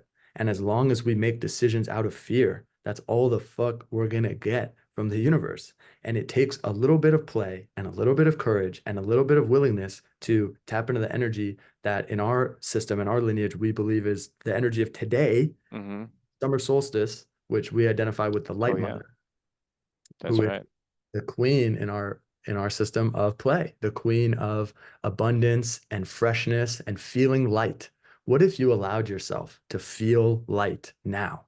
Right? What if it wasn't, oh, I'll feel light so that I can be better at being a warrior, so I can be better at taking the dark father mindset of the deep winter time when we need a Mm-hmm. grind? Yeah, we need that energy. And what would it look like to actually hold real space in our bodies for the light mother? What would it look like to hold space for the energy that I think, Jonathan, you embody so well, which is Mm. why I'm so grateful for this synchronicity. And so I'm bearing witness to the synchronicity right now of you being the guest in the playroom today, because this is an energy I felt was so present in you from the moment I met you and the moment I even saw you at Icon, was this energy of just pure innocence and Oh this daringness to be innocent and to be open and to say, I'm a just dream. What if I just dreamed? What if I just yeah, thought it was going to work out? Maybe, maybe that helps it it work out. helps a lot. Uh, Whoa, that was great. Thanks for your kind words. Where to start? Something's saying start with the dream. All right, I'm gonna go right. I'm going into the esoteric, brother. Get it. Uh, Tibetans believe in the deepest things. Like this is a dream. Like I actually believe God is dreaming about what existence is, I and he decided this is existence because it's way more intelligent than making it a physical reality. Because if it's a dream, then you can change it up so easily. It's way more brilliant than you ever imagined. So this is some basic decrees to remember. Is like I want to make it clear when I say I say decree like this is my mind, this is a dream. I'm not saying it's just my mind, it's just a dream. Is that we're all God, we're all this one mind, and we're all dreaming about existence, and we're figuring it out. And that's actually a pith instruction in dream yoga, which I consider is the highest practice. Like agree. literally, there's a guy named Milarepa who No learned to question. like fly and stuff using dream yoga techniques. And it sounds crazy until you understand what he did. He he basically kept saying like this is a dream, and then at night he gets so lucid at night he controls the dream and he starts walking through walls and flying, and then he's like he tells his mind the night dream and the daydream same. The mind doesn't know the difference, and eventually the skills you have at the night dream you can do it at daytime. Now, that sounds crazy. Uh, it's a very high level practice. However, the more people who actually start to cross over and then people start to see, oh, it really is true, then I think it won't be take the second the people who are in the next generations will have it a lot easier. So for those of us who are, the pioneers, it's a little bit heavier of a lift, but whatever, I'm up for it. I like challenge. That was the other thing that I want to say about your thing. Your friend said, like you're talking about that persona who says, hey, it sounds too easy. It's not that it's a perception shift. It's an owning of I'm a magical gift, and this is a game where if I choose to play it, I can have higher attainments than I ever imagined. And now people like us are going to make the playbook, the games, the cheat codes. We're going to put them out and make them easier, right? And so you could choose to believe the convention thing. It's the same time you're going to spend there, or you could experiment and try these things. There's lots of challenge in my life. I'm not, and I don't know. Some part of me is like, I wish it all just was super easy. And some part of me goes, you would hate that, Jonathan. You love challenge, you love games, and I think people do it. But also there are moments of magic, and it makes it worthwhile. So does everything just drop in my lap synchronicity wise? Some part of it says like Yes, but sometimes that looks like the exact challenge you need to up level. So sometimes it's a challenge, but then when I stay with the challenge, I'm like, why is the universe giving me this set of circumstances? This doesn't feel good. And then I'm going to tell you right now, this is a deep secret. It's because it's trying to get you to see and own a pattern that's not serving you anymore. So it might put you in it, like you were going to be it anyways. So it might just artificially put you in it in a way to say like, hey, you're doing this thing all the time. You don't realize it. You're fused to it. Get off it, and like that's why it's really important for those of us who are going first to tell what success looks like. Because people think spiritual success means like, hey, Jonathan, you want a spiritual path, then you should, be an enlightened Buddha the next day and have $1 zillion. I'm like, oh, well, no. I mean, but I can say this: I'm having more fun than I ever did before. More cool shit, mysterious stories. Like I told like a cool story that ayahuasca, but I got a zillion stories like that. And Yeah. my point is that everybody can have that life if they brave enough to choose it. And especially in your generation, it's a little bit easier. Your worldviews aren't formed. You got more degrees of freedom when you're in your 20s and your 30s. And if you start getting kids and mortgages, it's a little bit more, just less degrees of freedom to do that. Not that you couldn't, but yeah. So It's I'm hard. grateful that like I one of my struggles was I wanted a family. I still plan on having a family. But like because that was a challenge, I did have the freedom to do all this study. But now I feel like the spirit's been good to me to show me these cool things, and now I'm committed to sharing it back. I think that's called the hero's journey. The problem you solve for yourself, you then give back. So anyways. Hell yeah. Hell yeah. And, I want to give an invitation to anyone who's watching who, heard the Milarepa story about flying and got turned off and said, okay, if this guy believes that, or if Ari believes that, everything else we've said, it goes out the window because I know this, the audience so far that's watching, may not be people that believe that just yet. Right. Keep an open mind. And so what I want to say I is, can't fly, just I'm just but I do see how we could get there. yes. And I also see how he could get there. And I've had experiences that verge on that shamanically. And if anyone's interested, go read the book A Secret Reality or A Separate Reality by Carlos Hmm. Castaneda. And Yep. his experience with the Datura plant. Yep. And he flies, he does a shamanic experience. He becomes an ally of the Datura plant, and he uses this to fly under shamanic training.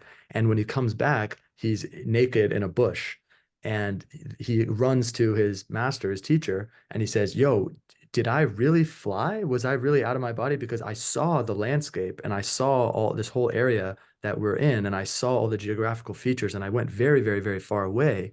But right now, I'm only like 20 feet from where I was when I took the medicine, right? And, the teacher laughs and says something like, you know, if you felt like we were flying, if you saw the whole fucking geography of Mexico that we're Mm, in right now, and this is a time, when they're not in airplanes and stuff, like, or I guess maybe it was when airplanes, but mm.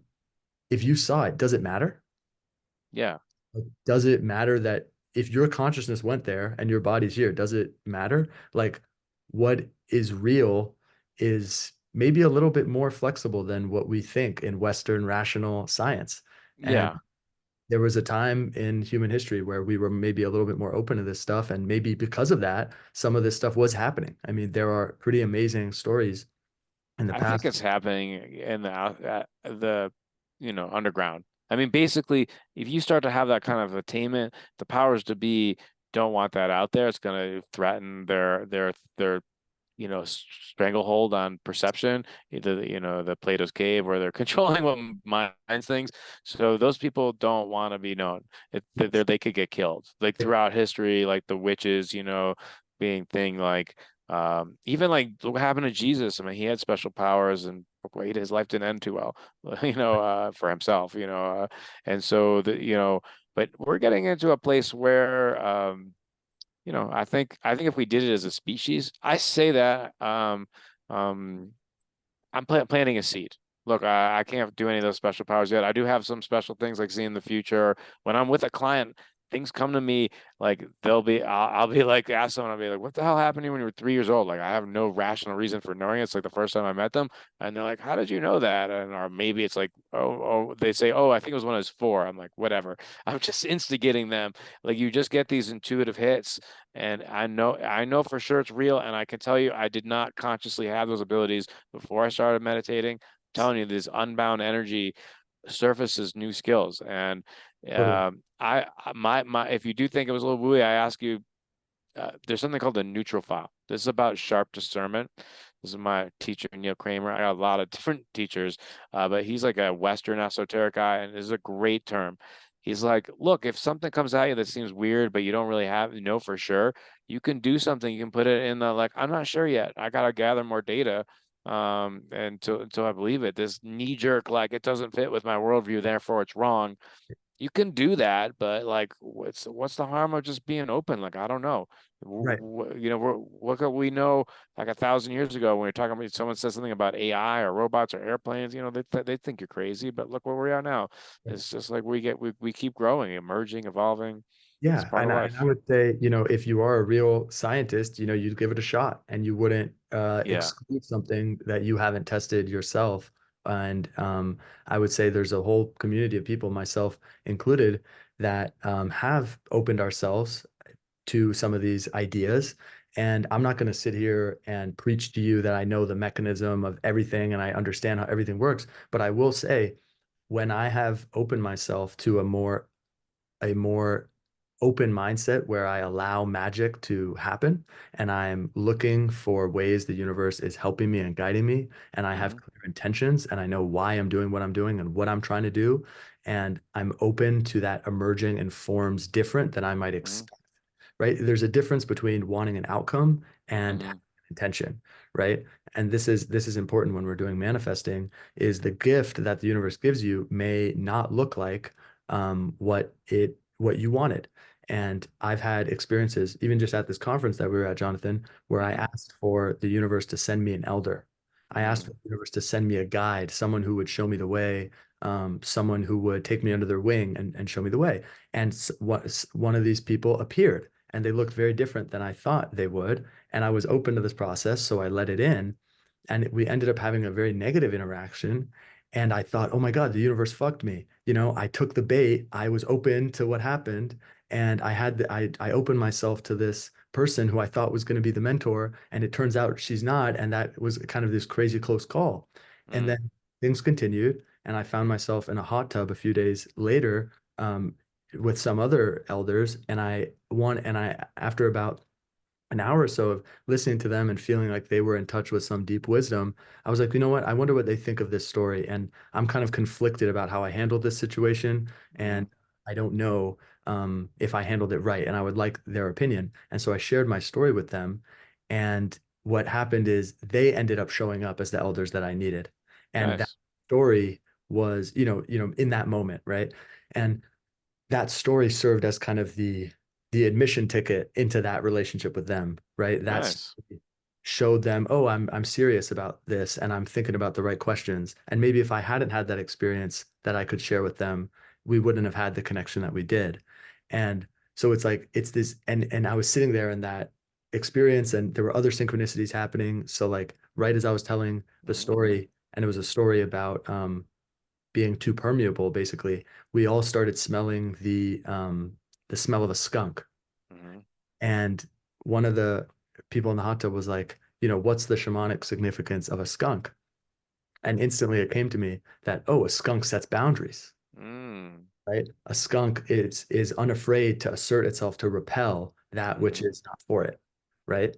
And it's actually the same scent that the skunk emits that repels the ones that don't like it, right? Or can't Hmm. deal with the smell. It actually also Yeah. attracts the mate, right? It attracts the correct one. It repels the Hmm. wrong ones and it attracts the correct one. And that was, I have my little skunk with me, Nice. our animal. And that synchronicity coming at the right time with the conversation. I mean, there's these things that happen. So what I would offer to anyone watching this who's a little bit skeptical or rolling their eyes, I would say, if you style yourself a scientist, give it a shot. give it a shot in your own life. See what happens if you are a little bit more open to the gifts the universe is giving you, and maybe be open to the idea that we've been getting in our own way a little bit and not letting these things to manifest, and that the universe does want to help you, does want to guide you, does want to take you. I'm getting like I got a couple like really short stories of like I can't fly. So, but I'll tell you weird shit that's happened to me. I'll give you very mystical things. All right, one on ayahuasca, one sober. Very simple. Ayahuasca, I gotta poop bad. Okay, it happens. It's an outside circle. And you got to there's a poop place to poop that's right outside of the circle. And I'm working on vulnerability is a big thing for me, like because I got called as a crybaby as a kid, and then I at some point decided I never want to be look silly again, and I stopped the crying, I stopped the feeling. Remember, I was talking about being in my head and not feeling, so that was like another important like childhood wounding. Mhm. So basically, I go to so I get in the potty, I take down my to go to poop, the door just flies open. I'm like, fuck. So I kind of pull up like this, cover up my dick and like kind of close the door. Boom, the door flies open again. And then I close it again. It happens like 3 or 4 times in a row. And at some point, I'm like, I gotta shit so fucking bad, dude. And I just like, whatever. I just see the whole circle. I'm like, I'm shitting crazy. Everyone can see me. I can see them. Whatever. It is what it is. Oh And it yeah. was like, I Oh yeah. asked everyone else, did anybody else go to that bathroom and have any problems with that door? Every person said like, no, it worked fine. It was just you, dude. I'm like, that's mysticism. Like the universe was giving me an experience of like, Jonathan, you got to get over it. It's okay to be vulnerable. Shit happens to people. We look silly. We look stupid. Shame, humiliation. No big deal. Okay, so um, I'm gonna give you a second story, even weirder. Uh, uh, my this is very esoteric. So I work a lot with Ganesh. On his thing, he's got a mouse, okay, and he in the foot or a rat, whatever. And the thing about Ganesh is that he's good at the mouse. The rat represents the desire body, and Ganesh is kind of like the soul. So the soul influences the desire body to get like what it wants and help it grow. It's almost like what the soul does, and so Ganesh has this power of being really good at doing that. And so this happened to me like last year. So I'm deep into my process, and I'm really pushing through where the soul's just completely dominating and my personality patterns are like waving away. So it's giving me some symbols. So with mice. So like I'm sitting on the toilet and I'm at this guy's, I'm like couch surfing at a friend's house. Uh a mouse runs and hits my foot and I just scream. I'm like, what the fuck is that? Whatever. The next day, I'm taking a walk, and my spirit's like, "Go this direction." I'm like, "It's not the right direction where I'm going." He's like, "I don't care, just go." And then I like see a dead mouse, like on the ground. I'm like, "That's weird. I never see mice. I see two mice in 2 days." So then I tell the guy I'm living with, like, "Dude, there's a mouse in your house." And then yeah, like a couple days later, I see the dead mouse in the trap. So I now have seen like two dead mice. And then a couple days after that, there's like another mouse like dropped into the water, like the dead, like it just drowned, like it went into like a pot of water in the sink. And I was just like, that is so weird. And then I saw him again, like just recently, like months after it happened. I'm like, well, whatever happened with that mouse problem? He's like, hey, dude, whatever the mouse thing, it only happened when you were there. And I'm like, oh wow. So it's just like it's symbolism. So the message was like, hey, Jonathan, your soul, you're conquering your ego, and I'm giving you a weird magical experience. So it's like a wink, wink. I It call is a them wink God wink. winks. The I universe will start winking at you hard. Some people it's just like seeing 1111 all the time. That's like a basic kind of God wink, but it'll get more specific to you. It'll start flashing like special numbers at you. Like basically, it's not really flashing. It's just some of your consciousness will turn to the clock, whatever that number, because it's like, your mind is God. And so, it's not as weird as when you get what reality actually is. If you think it's a physical reality and it's totally random, Sorry, it's not how it Sorry. is. You'll Yeah, discover it yourself if you want to. It's more fun when you realize it isn't that way. That's all I'm but gonna say. And it's more mystical, more magical. If I don't care if people think I'm silly. I'm here to let people know it's awesome when you start to realize you get aligned with how life actually works. This is how life actually is. It's not wrong to visit the other way. It's just not as sophisticated, not as accurate, and it's a developmental stage that people go through. It's not no judgment on it. I was in there fully, and having fully lived most of my life in the other version, and now I'm living in this other, like, after I started meditating. I'm just telling you, it's way more fun. It's more playful. it's more playful. Yeah, I'm a more relaxed person. Do you talk to somebody before this? I mean, there's just like John, you were a lot more like anxious. I'd say I had a lot of anxiety. I went back in my head. I realized some part of me thought something super terrible was going to happen any moment. Like, just imagine being a kid playing with your friend, and all of a sudden, like, something super terrible happens. Maybe some part of me just was alert and didn't trust life anymore. And I had to like undo those codes before I relaxed again and remembered, oh yeah, I'm God too, and I'm just here to play with my other God friends. But that's kind of how life is, man. I just You know, encourage it's people to be small. open-minded. Yeah, yeah, totally. It's really crazy to me how small some of those seeds are. And this like little grain of sand, that's how like a pearl gets created in an oyster. Like it's this Hmm. one little grain of sand that comes in, and then it kind of this calcium gets crystallized around it, or this material gets crystallized around it to the point where it becomes this big knot. Uh, Hmm. and the same thing I think is kind of true in our psyche. Like, it doesn't take that much as a child to feel completely helpless and to feel completely. Yes.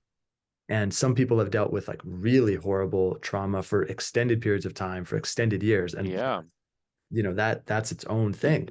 And Hmm. sometimes it can just be one thing that starts sending you down the wrong way. And you Hmm. start having defense mechanisms, right, that are trying to warn you of that thing Hmm. happening again. And so you start noticing it all the time. And so you start becoming fearful. And the fear then leads to maybe it happening more, or maybe when it happens again, you say, oh, this, of course, this was going to happen. And Yep. kind of start fixating on this pattern. And it can start from a very innocuous place in a very happy, otherwise childhood. And we start to live in this kind of virtual reality that isn't actually connected to what's going on. And Yeah. as you start to free that up, you start to realize, wow, there's so many amazing gifts I'm being given all the time. There's so many amazing, Hmm. pieces of wisdom and guidance that people are giving me all the time. Oh yeah, that guy told me something really interesting that, it's just like, wow, the universe really is here and on my side. And when you free up those defense mechanisms and that fear-based consciousness, we start to have the energy and the space to hold some of the gifts that are being given to us. Yeah. And I went That's through so well this said. journey. I think you went through this journey. It may seem like we're crazy on the other side of it, but there was a time when I, thought I needed to make $1 billion company, or, it wasn't worth being alive, or whatever it is. It's like, what are we talking about here, guys? What are we talking about here? Yeah. Nothing with that. And you wake up one day and you realize, why can't I be who I want to be now? Why can't I Yes. be open to the gifts of the universe now? Why is it such a big deal if someone thinks that what I'm attracted to is weird, or how I look is weird, right? They're projecting on me their insecurities Right. and their voice, their internal judge in their head that's managing them. That's fine. They it has no effect on me. Like, that's a Hmm. protection they're sending to me. And if I knew everything that had happened to them in their life, I would Hmm. understand why that projection exists and how it's defended them and helped them get through some difficult experiences in their life. And I have Mm. compassion for them, right? And I respect that. And it doesn't apply to me, right? I'm not in that scenario. I'm I'm in a different scenario. I'm in my body, I'm in my life. And if this is what is exciting to me and sparking joy for me, and it's not harming others, right? Then I need to tap into that. And when you do start tapping into that, the bounty of energy and the chess moves that the universe starts making back towards you, right? Yes. And maybe chess move is the wrong metaphor, but the power-ups, the gifts, the mentors, the Yeah. relationship partners that the universe starts sending your way, it's just unbelievable. Exactly. So I think this, I'm getting this kind of like intuitive hit about it starts with experiences. It's one thing, it starts to, I mean, it's one thing to hear cool stories and that gets you curious, but it's a big jump when you have an energy experience. So you can have it through psychedelics, but also like I'm a professional energy and trainer. Like you experience it in like in our chat, like when we change the energies, things just kind of flow. It's more automatic. It's like and so like just for you and in your audience and people out there, or even other people listening, I'm available as a speaker and a trainer, courses. I can create like a field effect so people can um things can happen when the right person's holding space in the right way that can create more magic. And That's what I see is happening is that people start getting like tastes of it and then wanting more of it and then wanting to know the formulas to get there. And then so like I'm not here to create a dependency on me or even the psychedelics. I'm gonna be honest with you, I'm a retired psychonaut. I actually went pretty hardcore with it, so I know that world inside and out. I mean, my hardcore period was probably like 2016 to late last year. And so I went really deep. But then the spirit said, like, you don't need it. You have the benefits of the psychedelics without being on the psychedelics. And I'm not saying that to brag. I'm saying that because I want people to know the psychedelics are a bridge technology. States become traits. It's a Ken Wilber thing. That's the point I'm trying to make is like, it's not like I'm here to get people addicted to drugs. It's like they're bridge. They give you experiences. They change your perception. Just like I was with that toilet thing I was telling you about with the ayahuasca. That was a big shift for me. I was already kind of like, I did the neutral file thing with like, is this a physical reality or not? But after that, I was like, no fucking way. Like, it's just like, it's obvious that, there's other forces going on that are beyond just me, that are more mystical, that are conspiring to help me. And that's a big deal to get that belief yeah. system in you. And even, for the skeptics out there, even just thinking to yourself, well, who Hmm. knows what the fuck is going on, but that door opening is an opportunity, right? To not just interpret it as this is bad, this is negative. Oh no, I'm Yeah. vulnerable, right? That Jonathan was being offered an opportunity and he had the awareness and the witnessing to be able to say something is occurring. Maybe it has a different purpose than what my body and my fear-based response is saying, which is I'm Hmm. vulnerable, I'm stupid, I'm ugly, I'm humiliated. And you say, wait, maybe this is an opportunity for me to get in touch with my human body, for me to get in touch with my animal nature, for me to realize that every single person who has ever lived on planet Earth for more than a day that has eaten food, has taken a shit, and it's a part of who we are. It's a part of what we need to do. And this is a very sacred and beautiful and human thing that I have the opportunity to do right now, and I'm doing it. And it's not that big of a fucking deal. And that's think about it. You can think about it that way. If you don't want to think about, oh, there's some spirit guide helping me or some archetypical deity that's Yeah. down and giving me, something. Okay, we don't, I've had experiences like that. I think Jonathan's had experiences like that. If you have an experience like that, I won't need to convince you. But if you haven't had an experience like that, just see how healing it can be to be open to an event that you think is negative Yeah. actually being a gift. An event you think is negative being an opportunity Yeah. Well said. to heal and to look at our own biases and say, why am I always shitting? Why am I always shitting on myself? Why am I always taking the most negative perception here? And why can't I be open to more playful, open, beautiful, abundant, vulnerable perceptions? Negativity breeds more negativity, man. More love brings more love. It sounds cliche, but It's the true. key is what you said. You got to learn to see your own wounds. Like I'm gonna connect some dots just to show you how brilliant the universe is. The universe really knows what it's doing. I went from being agnostic to like a every god who got everything right. It's all perfect, but which is a kind of a weird story into itself. But look, I told you I was teased as a kid for crying, and then I put up this wall. But so I went from being vulnerable to like learning to be strong, right? And now the spirits are saying, like, hey, John, I want you to go into the Western culture and talk about Eastern mysticism, fully know well that a lot of people are gonna like think you're nuts. And you gotta not care because you're here to work with other people like Ari who are to create a new groove, a new understanding so we can be a better species. So like was preparing me as a kid, like how to not take things so personally. Because like being I want to talk about the word sensitive. So someone say, "Oh, John, you're being too sensitive." Sensitive just means that you have more more information. Like your sensitivity is good.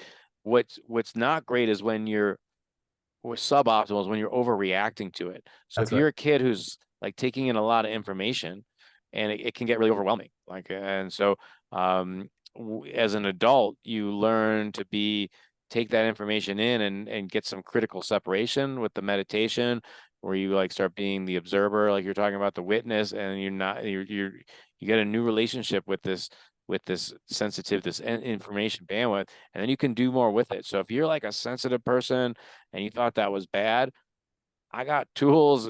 Ari's got tools. Other people got tools that can shift that. It's about energetic boundaries, and like you were saying, getting a new relationship to those feelings. Those are gonna lead to superpowers later if you stick with the process. You stop making them wrong, and realize that if you go to, you gave yourself a hero's journey. A hero's journey is a gift. It's cliche, but it's a lot of fun. I mean, if you're here, if my story is we're God to know what it means to be alive, you're gonna want to have some arcs. You're gonna have some contrast to know what to be alive. If it just was like a bliss state, it'd be over. The game would be over immediately. It'd be boring. Okay, that was fun. Orgasms. All right, well then that's not gonna be fun. That's why it's a peak state, and then you got to work towards it. And why is sex got friction into it? Come on, like the universe is telling us through symbols, like friction's fun. If you knew you were infinity and you live forever, there's no fun in that. So you're not going to have any motivation to do anything. It's going to be like, whatever, I'm here all the time. So the universe creates these temporary personalities and creates like all these kind of fun situations to entertain itself. It's like, this is so brilliant. And so Best thing ever. when you get all this higher energy, you'll see it that way too. And it's more fun way of being. I completely agree. And I think with that, on the summer solstice, the highest Yes. energy day of the year, where the Yes. sun rules for the longest and the light shines the brightest, I don't think there's a better day to have been here with you, Jonathan, Yeah, likewise. Love the basking some of this synchronicity. sunshine energy that you have. It's really been a real reminder to me of some of the things that I've learned along the way. Hmm. This even just this conversation, Yeah. there's so many things that I've come to, and I think earlier in my journey were maybe a little bit more alive to me. Uh, Hmm. and now, coming out of the original experiences, sometimes have even forgotten myself some of these feelings, and just Hmm. having this conversation with you, I'm feeling again this feeling of abundance, this letting the shackles of fear-based consciousness, of contraction, of scarcity mindset, of the presence of the past that is, Hmm. that fun. I'm feeling a lot of these things being released. And this is exactly what I needed going into this next chapter of my life in LA and being more in public with people and doing this podcast. So I'm so, so grateful. Deep, deep bows and Oh, gratitude to thanks. you, big brother.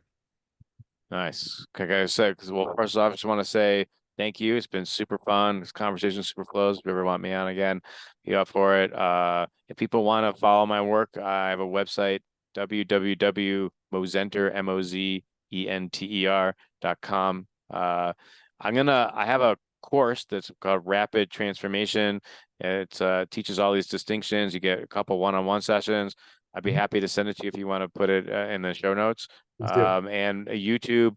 I think I'm just at Mozenter, my last name. You can find me. I got all kinds of videos. So we're at the.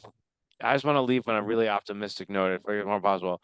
We are at the most luckiest people ever. We are about to create super abundance for the planet. Come join us early and have a lot of fun while we're creating the systems and culture. Faster you get it, the more fun you have. Love you guys. Love you, all right. Thanks for having me on the show. Thanks, Jonathan. That was perfect. All right, Bye, perfect. everybody. Look at Jonathan's stuff in the description and check him out. I've really, I can't say enough good things about you. So love you, man, and thank you, everybody.